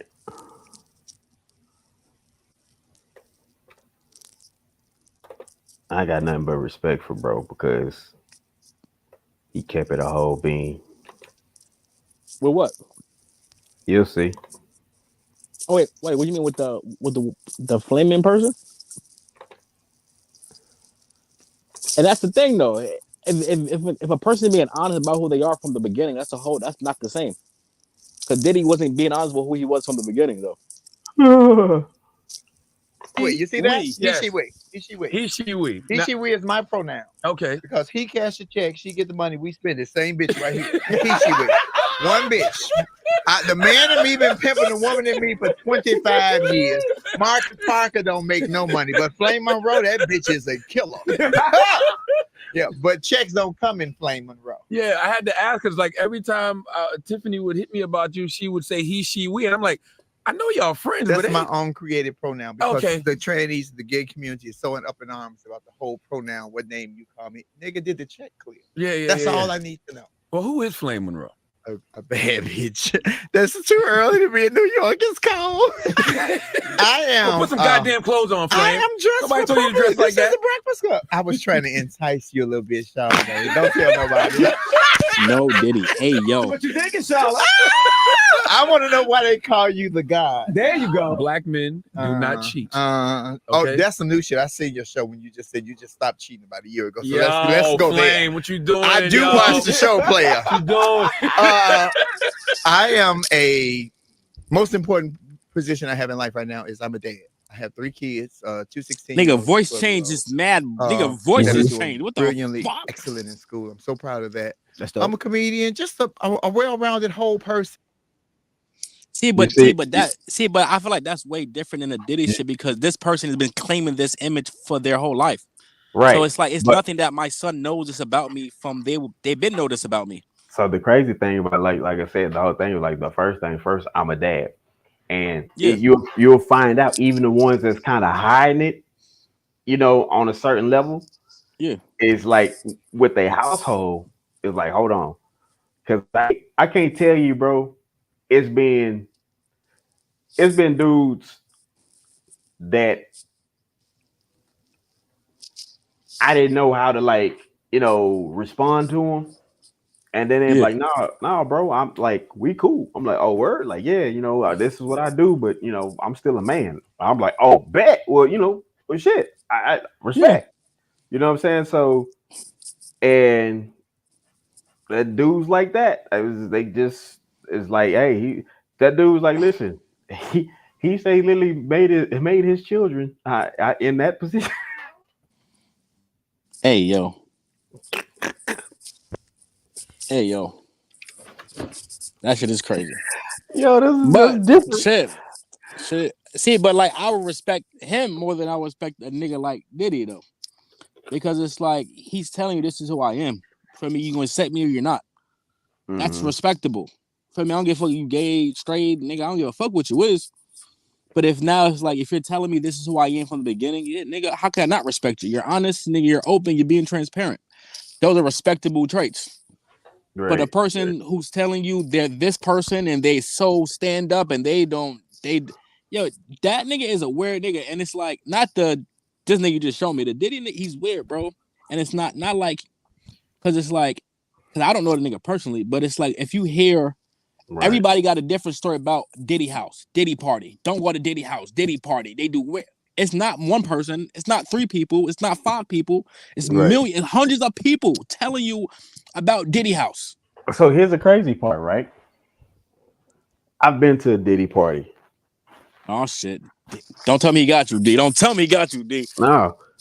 And here's the situation. The situation with that is, there's a level of exclusivity where, of course, yeah, I'm here. But I ain't here. You get what I'm saying? So I'm amongst all these balling dudes and balling, women, but they're not in entertainment. They're not looking for their next high. They just out really, kicking back, socializing, right? Yeah. So there was another tier level that took place, and like my boy Barry, he's like, yeah, shit, he been to 1 to 2. But the whole thing about it is, everybody wants to shit on the Diddy party, but everybody not gonna be honest about what level of a Diddy party you was at. Because you might have been in the building, but you were not in the party. Oh no, yeah, nah. It's like but I don't think because it would be dumb to assume that every single party is one of them type of parties. Because it's like niggas have regular parties too. No, they might have been, but the whole thing about it was only certain people that we're going to get that type of treatment. So if hanging Wale off the edge of a fucking balcony, then you got to be a Wale to get that treatment. If you can't be me and I go up there and you like grab that light skinned nigga and try it. Oh no. You gotta be somebody they care about, somebody they need. Right. No, yeah, right. facts. How are you? So now it's like, I get it. He did wrong. But when I talk about it, it's like, talk about the shit he did wrong to actual people he did wrong with. And right now, you know how it is. So many people, when shit go bad, think about it like this. Like when Bill Cosby got his situation. I still don't believe it. Right. And that's the thing. It's still up in like, all right. Now with the whole Diddy shit, you got the Cassie video to confirm, some of the shit. But my fault to cut short. It's crazy that he just posted on Instagram. Oh, the truth will be revealed soon. And that's the thing, because one thing about Diddy, and I learned this way back in the late 90s, the nigga records everything. Yeah, that's what. It's crazy because they say that's how they got that footage. He paid the hotel to give him the footage, and then they say when the cops raided the crib, they got the footage. Right, but there was nothing you could do about it because statute of limitation. So yeah, he's got his documents, right? And anybody at a certain level, even if you're not a big time dude or whatever, man, like when people got their dash cam, I salute them. Work. Because you gotta have your documentation just in case shit go left. Work. So I'm not big up at him at all. I'm just saying I just find it weird that there's no Diddy shit took off, because the whole thing about it was, one, I don't like it because it's too close to No Diggity. Two, somebody like that, somebody could be jamming that shit, and then somebody, motherfuckers don't hear lyrics right all the time. So they gonna be talking about No Diddy, No Doubt. It's like, bro, that's not what he's saying. You get what I'm saying? Like, if you're from New York, then I feel like if you're out of town, then it's a little different. But if you're from because that started here. Feel me? So it's like, if you're from New York, then it's like you gonna know what a nigga's saying. Feel me? But I feel you though. If you out of town, then it might get a little confusing though. Because everything is like, it's No Diddy. Like one of the TikToks I saw on Facebook, dude was like pouring cereal in the bowl, like, oh, you want that milk? No Diddy. I'm like, yo, what? It's cereal and milk, bro. That's typically the combination. See, like people are overusing it. Like, and in New York, we just use it in replace for pause. For me, we're never gonna overuse pause, just like we're never gonna overuse the No Diddy. But it's the same thing. Even the pause thing, bro. It's like, if certain stuff that's just being said, like a dude, like, yeah, I was at the hospital eating some soup. Pause. I'm like, why, bro? Nah, why? See, he wasn't from New York though. Couldn't be from New York saying that. Man, I've seen shit happen so bad, bro. Like, dude was telling. I was at Brooklyn. We was getting ready. We was at the docks. The dude was like, "Yeah, man. What did he say to me? He said something about my shoes or something." You said you was in Brooklyn, in New York? Bro, I used to, when I lived out there, I used to fuck around all the time in New York. Okay. All the time, bro. Yeah. But like, I feel like the average New Yorker who uses these terms, because like some people might overuse it, like, because it's like that's how life is. Some people gonna use it in moderation. Some people it's the trend. You feel me? So it's like, but I feel like the average New Yorker ain't gonna overuse it. Feel me? They gonna use it when it's necessary, even though some people might feel like it's never necessary. But it's like, I feel like only a New Yorker really knows when it's really necessary, based on how we think. So like, we do think differently than every other kind of state. Right. So it's like, and so I would get why it would be kind of hard to fathom why we even say the shit. Because I'm like, if you want to diminish the dude, I wouldn't have done it that way. Like, and I know Mace is legitimately trying to like get his get back, but at the same time, it's like, bro, quiet is kept. You still a pastor, right? I like, you're still a pastor, bro. So I think some stuff you just need to separate yourself from and be like, like, I get it. You got your feelings, all right? You feel some type of way about the dude, but let it and go. It's like he's still from New York, regardless. I feel like that trumps everything. It's new, but you know, I'm just saying, like, you got your feelings about the shit or whatever the situation was or wasn't, but the situation is like you didn't do nothing about it at that time, and so Word. Like he waited till everybody's right, about to know. it's like a dude that pushed me off my swing when I was in the 4th grade, and I'm like, yeah, like that's why you got, you know, bro, it's pointless. I ain't do nothing. I ain't say nothing then. What the fuck I'm doing something for? Like now, Right. like if he talked about it and he'd be like, yeah, it's a situation he got to deal with. Whoop, whoop. I'd be like, okay, cool. But now you just trying to double down on some shit. You're not gonna get your lick back. Right. Not in the way that you deserve it. I mean, like that, not in the way that he would deserve. Right. You're not gonna get your lick back. And don't he still owe you money? Yeah, you saying no Diddy ain't getting that money back. Right.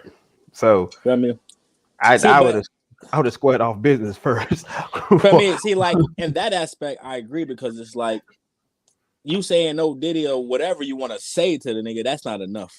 For me, you need action. Then if a nigga owe you some money, for me, you gotta see him. All right, I'm not finna have a whole bunch of. I'm not finna out you on the internet, nothing like that. Nah, I'm gonna put it to you in perspective where you know it's real. You know what I mean? You know it's real. So, because we're not talking like no small money. Did ID call you something?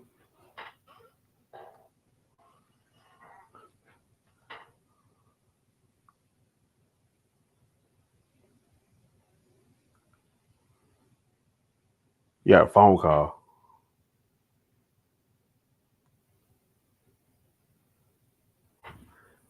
Let's say call clear out. Oh, okay, you hear me? Yeah, that's what happened to ID. Fucking phone call. Hell yeah. See, but like, I feel like, but I feel like but I do feel like when the average New Yorker says it, they understand why because I don't feel like, well, yeah, I just feel like a lot of other people from other states don't understand it. That's why it don't like rub everybody else the right way. Right. I mean, but it's like I feel like some shit just ain't meant for other people to understand. I feel like if you get it, you get it, kinda. For me, that's right. It's like that's how we feel about it, and it's like when we say it, we know why we say it. That's why 50 Cent is on stage at a concert saying it because he knows. 50 just petty, bro. 50 would have said. 50 would have said anything. He's just petty. But he knows why we're saying it though. So it's like he's feeding into the trend too, because he understands like we're all trying to like. But you see when he do it though, it's always at bro. It's never like he's in an interview and he just busts out no Diddy. No, everything he does, he's always done at dude. Yeah, facts. And it's like he know when he say that's supposed to hit, because it's like us as New Yorkers know why that's hitting, because it's like all the gay allegations, he was on what's that, the Drink Champs calling Fabulous daddy, all type of weird shit. That's gay, bro. You feel me? So it's like instead of saying pause, we gonna say no Diddy. You know what's funny? That shit was actually kind of like how shit was prevalent in the 90s. Dudes was actually doing that shit in New York, calling niggas daddy. That's weird, bro. Yeah. I don't even call my own father that. That's weird, bro. Nah, that's weird. That's weird. I don't know. I ain't gonna lie. That's probably past my time though. Yo. I mean, but it's like I don't know about that. Nah. For me, but it's like he has so much shit on his name, so it's like when we saying this, it's like we know why we say it, because it's like that's for us. It's like we're trying to stomp on his name, kind of, because just of how much shit now that we actually know about him. Right. I mean, so like for us, it's like a disrespect thing.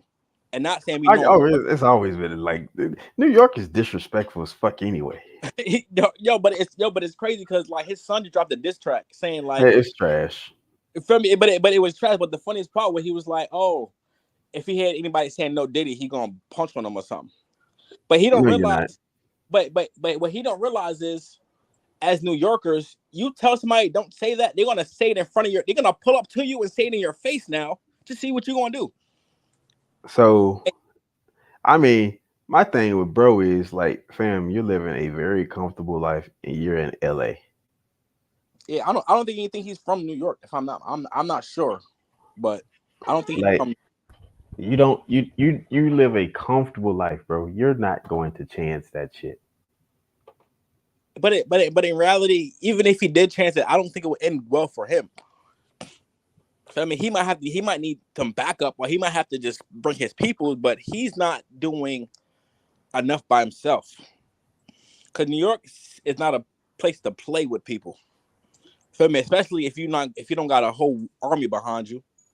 That's the only way you could probably play with somebody, if you got a whole army behind you and they stepping with you. But him, can't step by himself out here. Because it's like, he probably won't make it back. Was it King? Yo, the King Combs. Yeah. I mean, it's like, but now people are saying no Diddy even more now. He was born in New York. Oh, he was born in New York? Okay. Yeah, so I kind of figured that much. He was born in New York. Let's see. Okay. Justin was born in fucking Mount Vernon? Damn. That's kind of New York. Yeah. It's up there, though. It's up there, man. It is more comfortable. That's when the money got good. Yeah. Money got good. Hey, you ain't gonna be born out here, right? All right, yeah, facts. That's a little. Okay, so like they are from here, but it's so it's like the fact that they're from here. You should understand how New Yorkers work. Except the twins, right? I don't think you don't think the twins was born out there. Oh, what his daughters? Yeah, I don't think they were born out that way. No, I'm not sure. But it's like New Yorkers are disrespectful. For me, very disrespectful. So it's like you can't tell me what not to do. Because when you tell me what not to do, then I'm gonna do whatever you said I shouldn't do. Just because you told me not to do it. So now now people are gonna see him in the club or see him wherever and start saying it around him. They're gonna see him outside. They're just gonna be screaming it just because. Feel me? And then it's like he's not gonna do anything. He's not gonna beat nobody up. He's not gonna be in jail. He's not gonna do anything for that. Yeah, listen. I'm not even a fan of it, but if I just feel like this will get me paid, like, and I'm not talking about just a feeling. I'm talking about that thing. You could see it in his eyes that he just need this one tipping point. Wait, who? Like any one of them. Okay. And you scream no Diddy, and they charge at you, and you just stick your face out there good enough to get marked up. Oh, take your ass to counseling. I needed counseling. I was only singing a song. I wasn't not meaning any harm. I have no vow, no disinterest, no ill intent toward the Combs family. I thought they were pillars in the community. But you play that shit so well, man. You looking at double-digit millions. Right. That check is gonna be right there at the end of your court date. See, but I would hope nobody would take that route and just feel me and just. But that's what they all do, bro. They all out for it.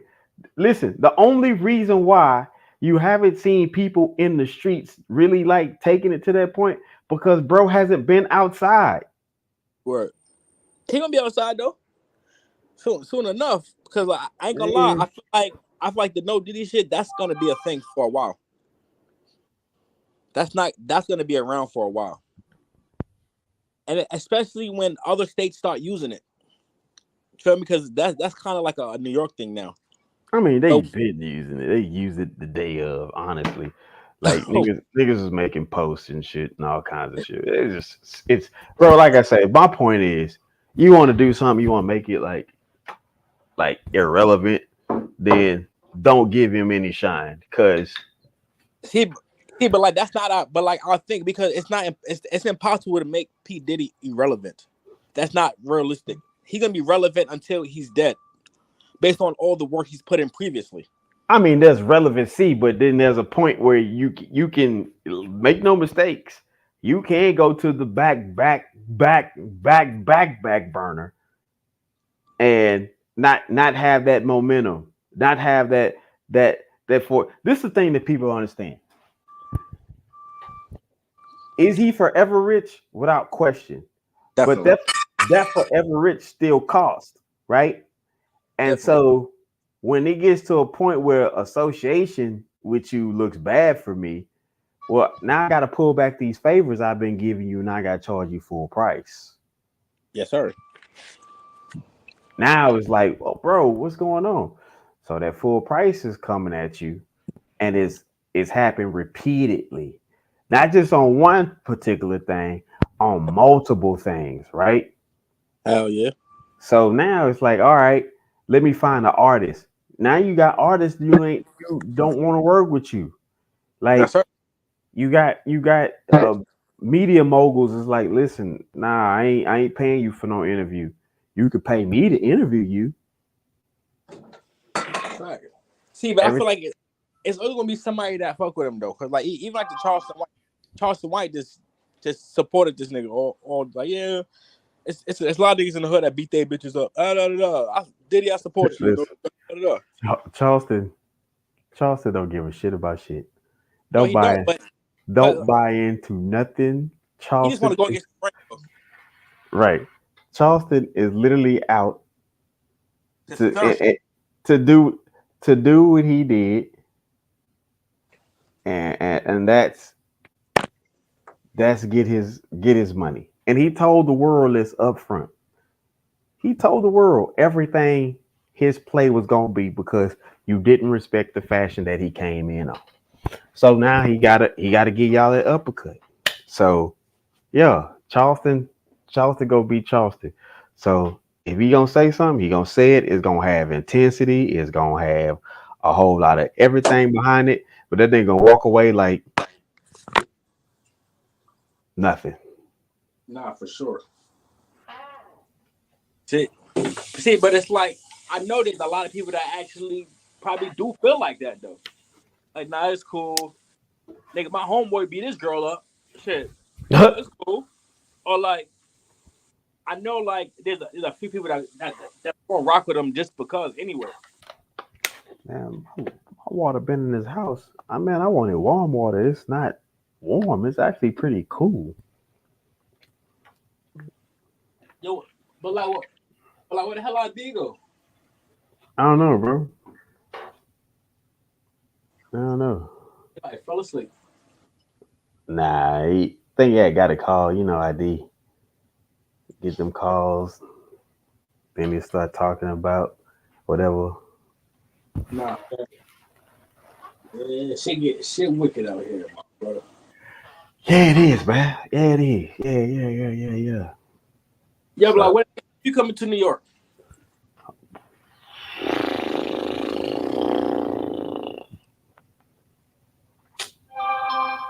But here's the easier question. When the last time you been to New York? 2021. Oh, okay, that was recently. Yeah. Oh, nah, bro. I don't want to go into the city. I've done a lot with the city, and there's so much more to do.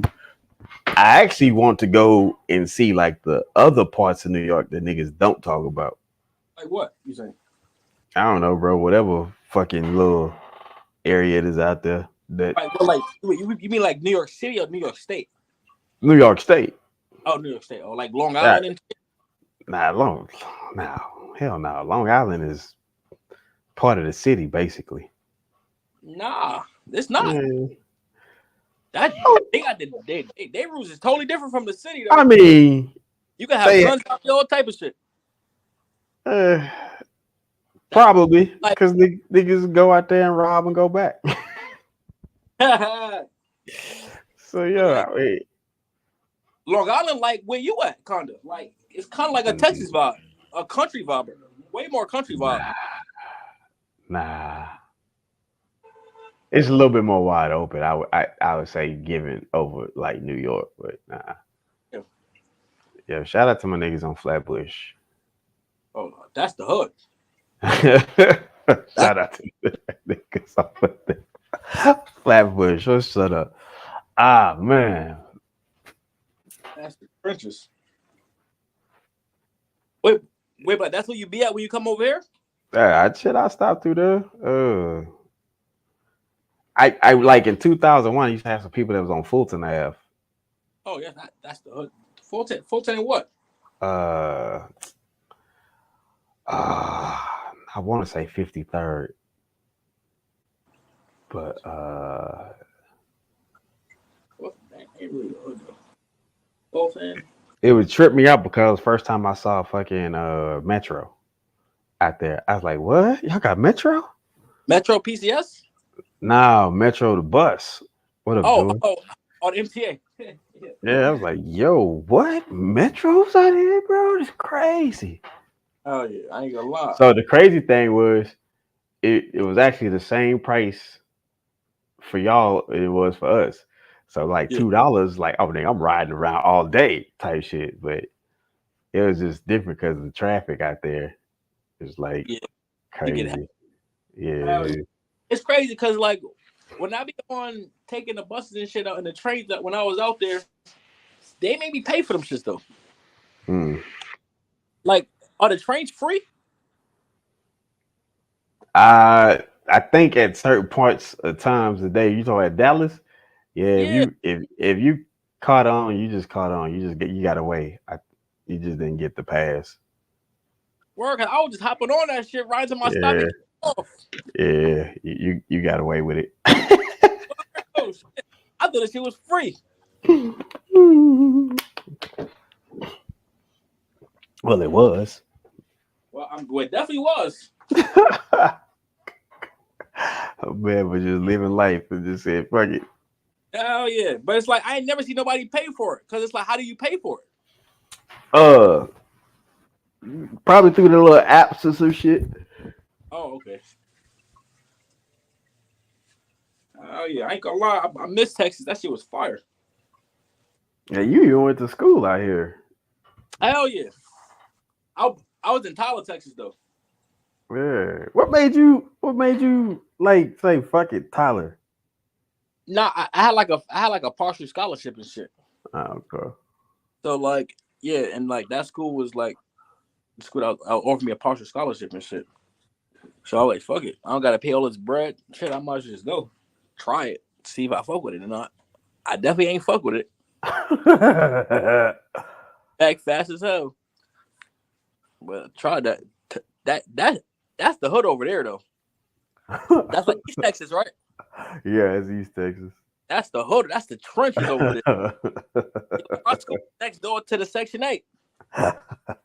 Literally, what you walk out the gate of the school. Literally next door to it is the trap houses and the. Some of my favorite people from Tyler, bro. It was crazy.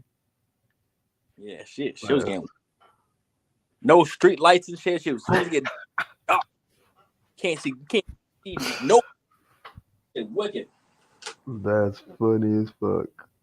Oh yeah, but shit was cool though. I ain't gonna lie. I went to Texas College. Okay. TC. Yeah, that shit was trash though. Shout out to them. Y'all school is garbage. Hope they seeing this shit too. School is garbage. Not gonna lie. Don't. If y'all watching this, do not go to Texas College, please. I wish my boy Big D was here, bro. He was at Texas College? Nah, he would have laughed. He from Tyler. He from that way. About that shit. He would have laughed at that shit. That's crazy. Yeah, the trenches over there. I ain't gonna lie. I don't never want to go back to that side. That's crazy. it's crazy because it's crazy because when I was on the outside, that's the first time I ever seen. That was the first time I ever seen like a Confederate flag over there. But mad at them though, like niggas is driving just on their cars, on their houses, on their windows, everywhere.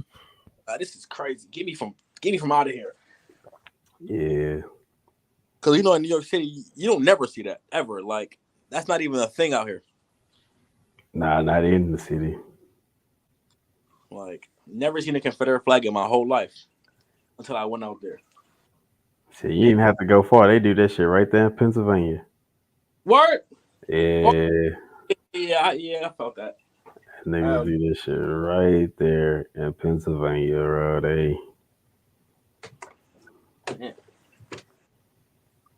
Yeah, and it's funny too, because then like when you stop in one of them towns, they extra giddy though. Like what you mean? Bro, it was plenty of times I knew for a fact that when I stopped at certain areas, bro, me and my wife was the only two black people in the whole fucking 100-mile radius, right? I don't like that. Hey, it was crazy because you see the flags, you see back in the blue, you see all this shit, Trump, this, that. But as soon as you, hey, how you doing? Welcome. This is our area. You from here? Hold on, bro. That's how the trip is, nigga. You know damn well your fucking town the size of a bottle cap. Nah, bottle cap is crazy. Like those shit, bro. You think if my ass was here, bro, you would not noticed me? Word. Hell yeah. Stick out like a sore thumb. If I wasn't the best athlete, I was the only black person. What do you mean? Yeah. That's how bad that shit was in certain areas. But then it was crazy because then you go out to other small areas, right? And it's pop, like I'm talking like butt fuck middle of nowhere, and it's populated with blacks and Dominicans and Puerto Ricans. Is like, how did y'all find this shit? It probably hell over there. How did y'all find this shit, right? So it was crazy, bro. Like one time, me and my wife, we was going through like this little Amish area, right? And I'm looking. So my wife had this thing, like, she's like, oh, I like that car. I don't know what it is. And I looked like, oh, it's a fucking McLaren, right? And she's like, oh. So every time, she's like, oh, I think that's the same car. So it'll be a fucking McLaren. Now we in the middle of nowhere. When I tell you, we just passed up a fucking dude on a fucking wagon and buggy. He got the long, bro. I shit you, bro. This was 3 years ago. A horse and carriage? Yeah. Oh, that's crazy, bro. And then we pass him up, and I see a Lamborghini. I'm like, oh shit! It just pulled off to the side of the road next to some cornfields, right? And then we drive up about 20 minutes, and next thing I know, I'm hearing, dude, the Lamborghini comes up, and a McLaren comes up. I'm like, who the fuck is these people? They probably tourists too, right? I doubt it, bro. No, they lived in that area.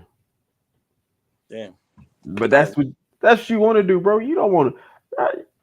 I get it, dog. You get your money, you get your nice crib. I don't want to be around in the city, fam. I don't want to be like, if I got a nice car, it's nothing. You get what I'm saying? Hell yeah. Like, if we in Dallas or we in Houston, Austin, or any major city, we pull up in Lamborghinis, bro. It's everything. Word. But if we in the buckfuck middle of nowhere with a big ass house, nice cars, it's nothing. Word. It's meaningless. Word. Because like nobody gives a fuck about it. Nobody gives a fuck. I mean, they see it, but don't give a fuck. That's why you see a nigga in a horse and a carriage. That's how much niggas don't actually give a fuck. That would have been me, honestly, all day. Fuck your gas prices. Yo, but it was crazy because at that time when all the gas prices going up, it was niggas out here on horses and shit too. You supposed to be. Oh yeah, man. I didn't see more horses out here than I've ever seen in my whole life during that time. You supposed to be, bro. You gotta be shit. You gotta.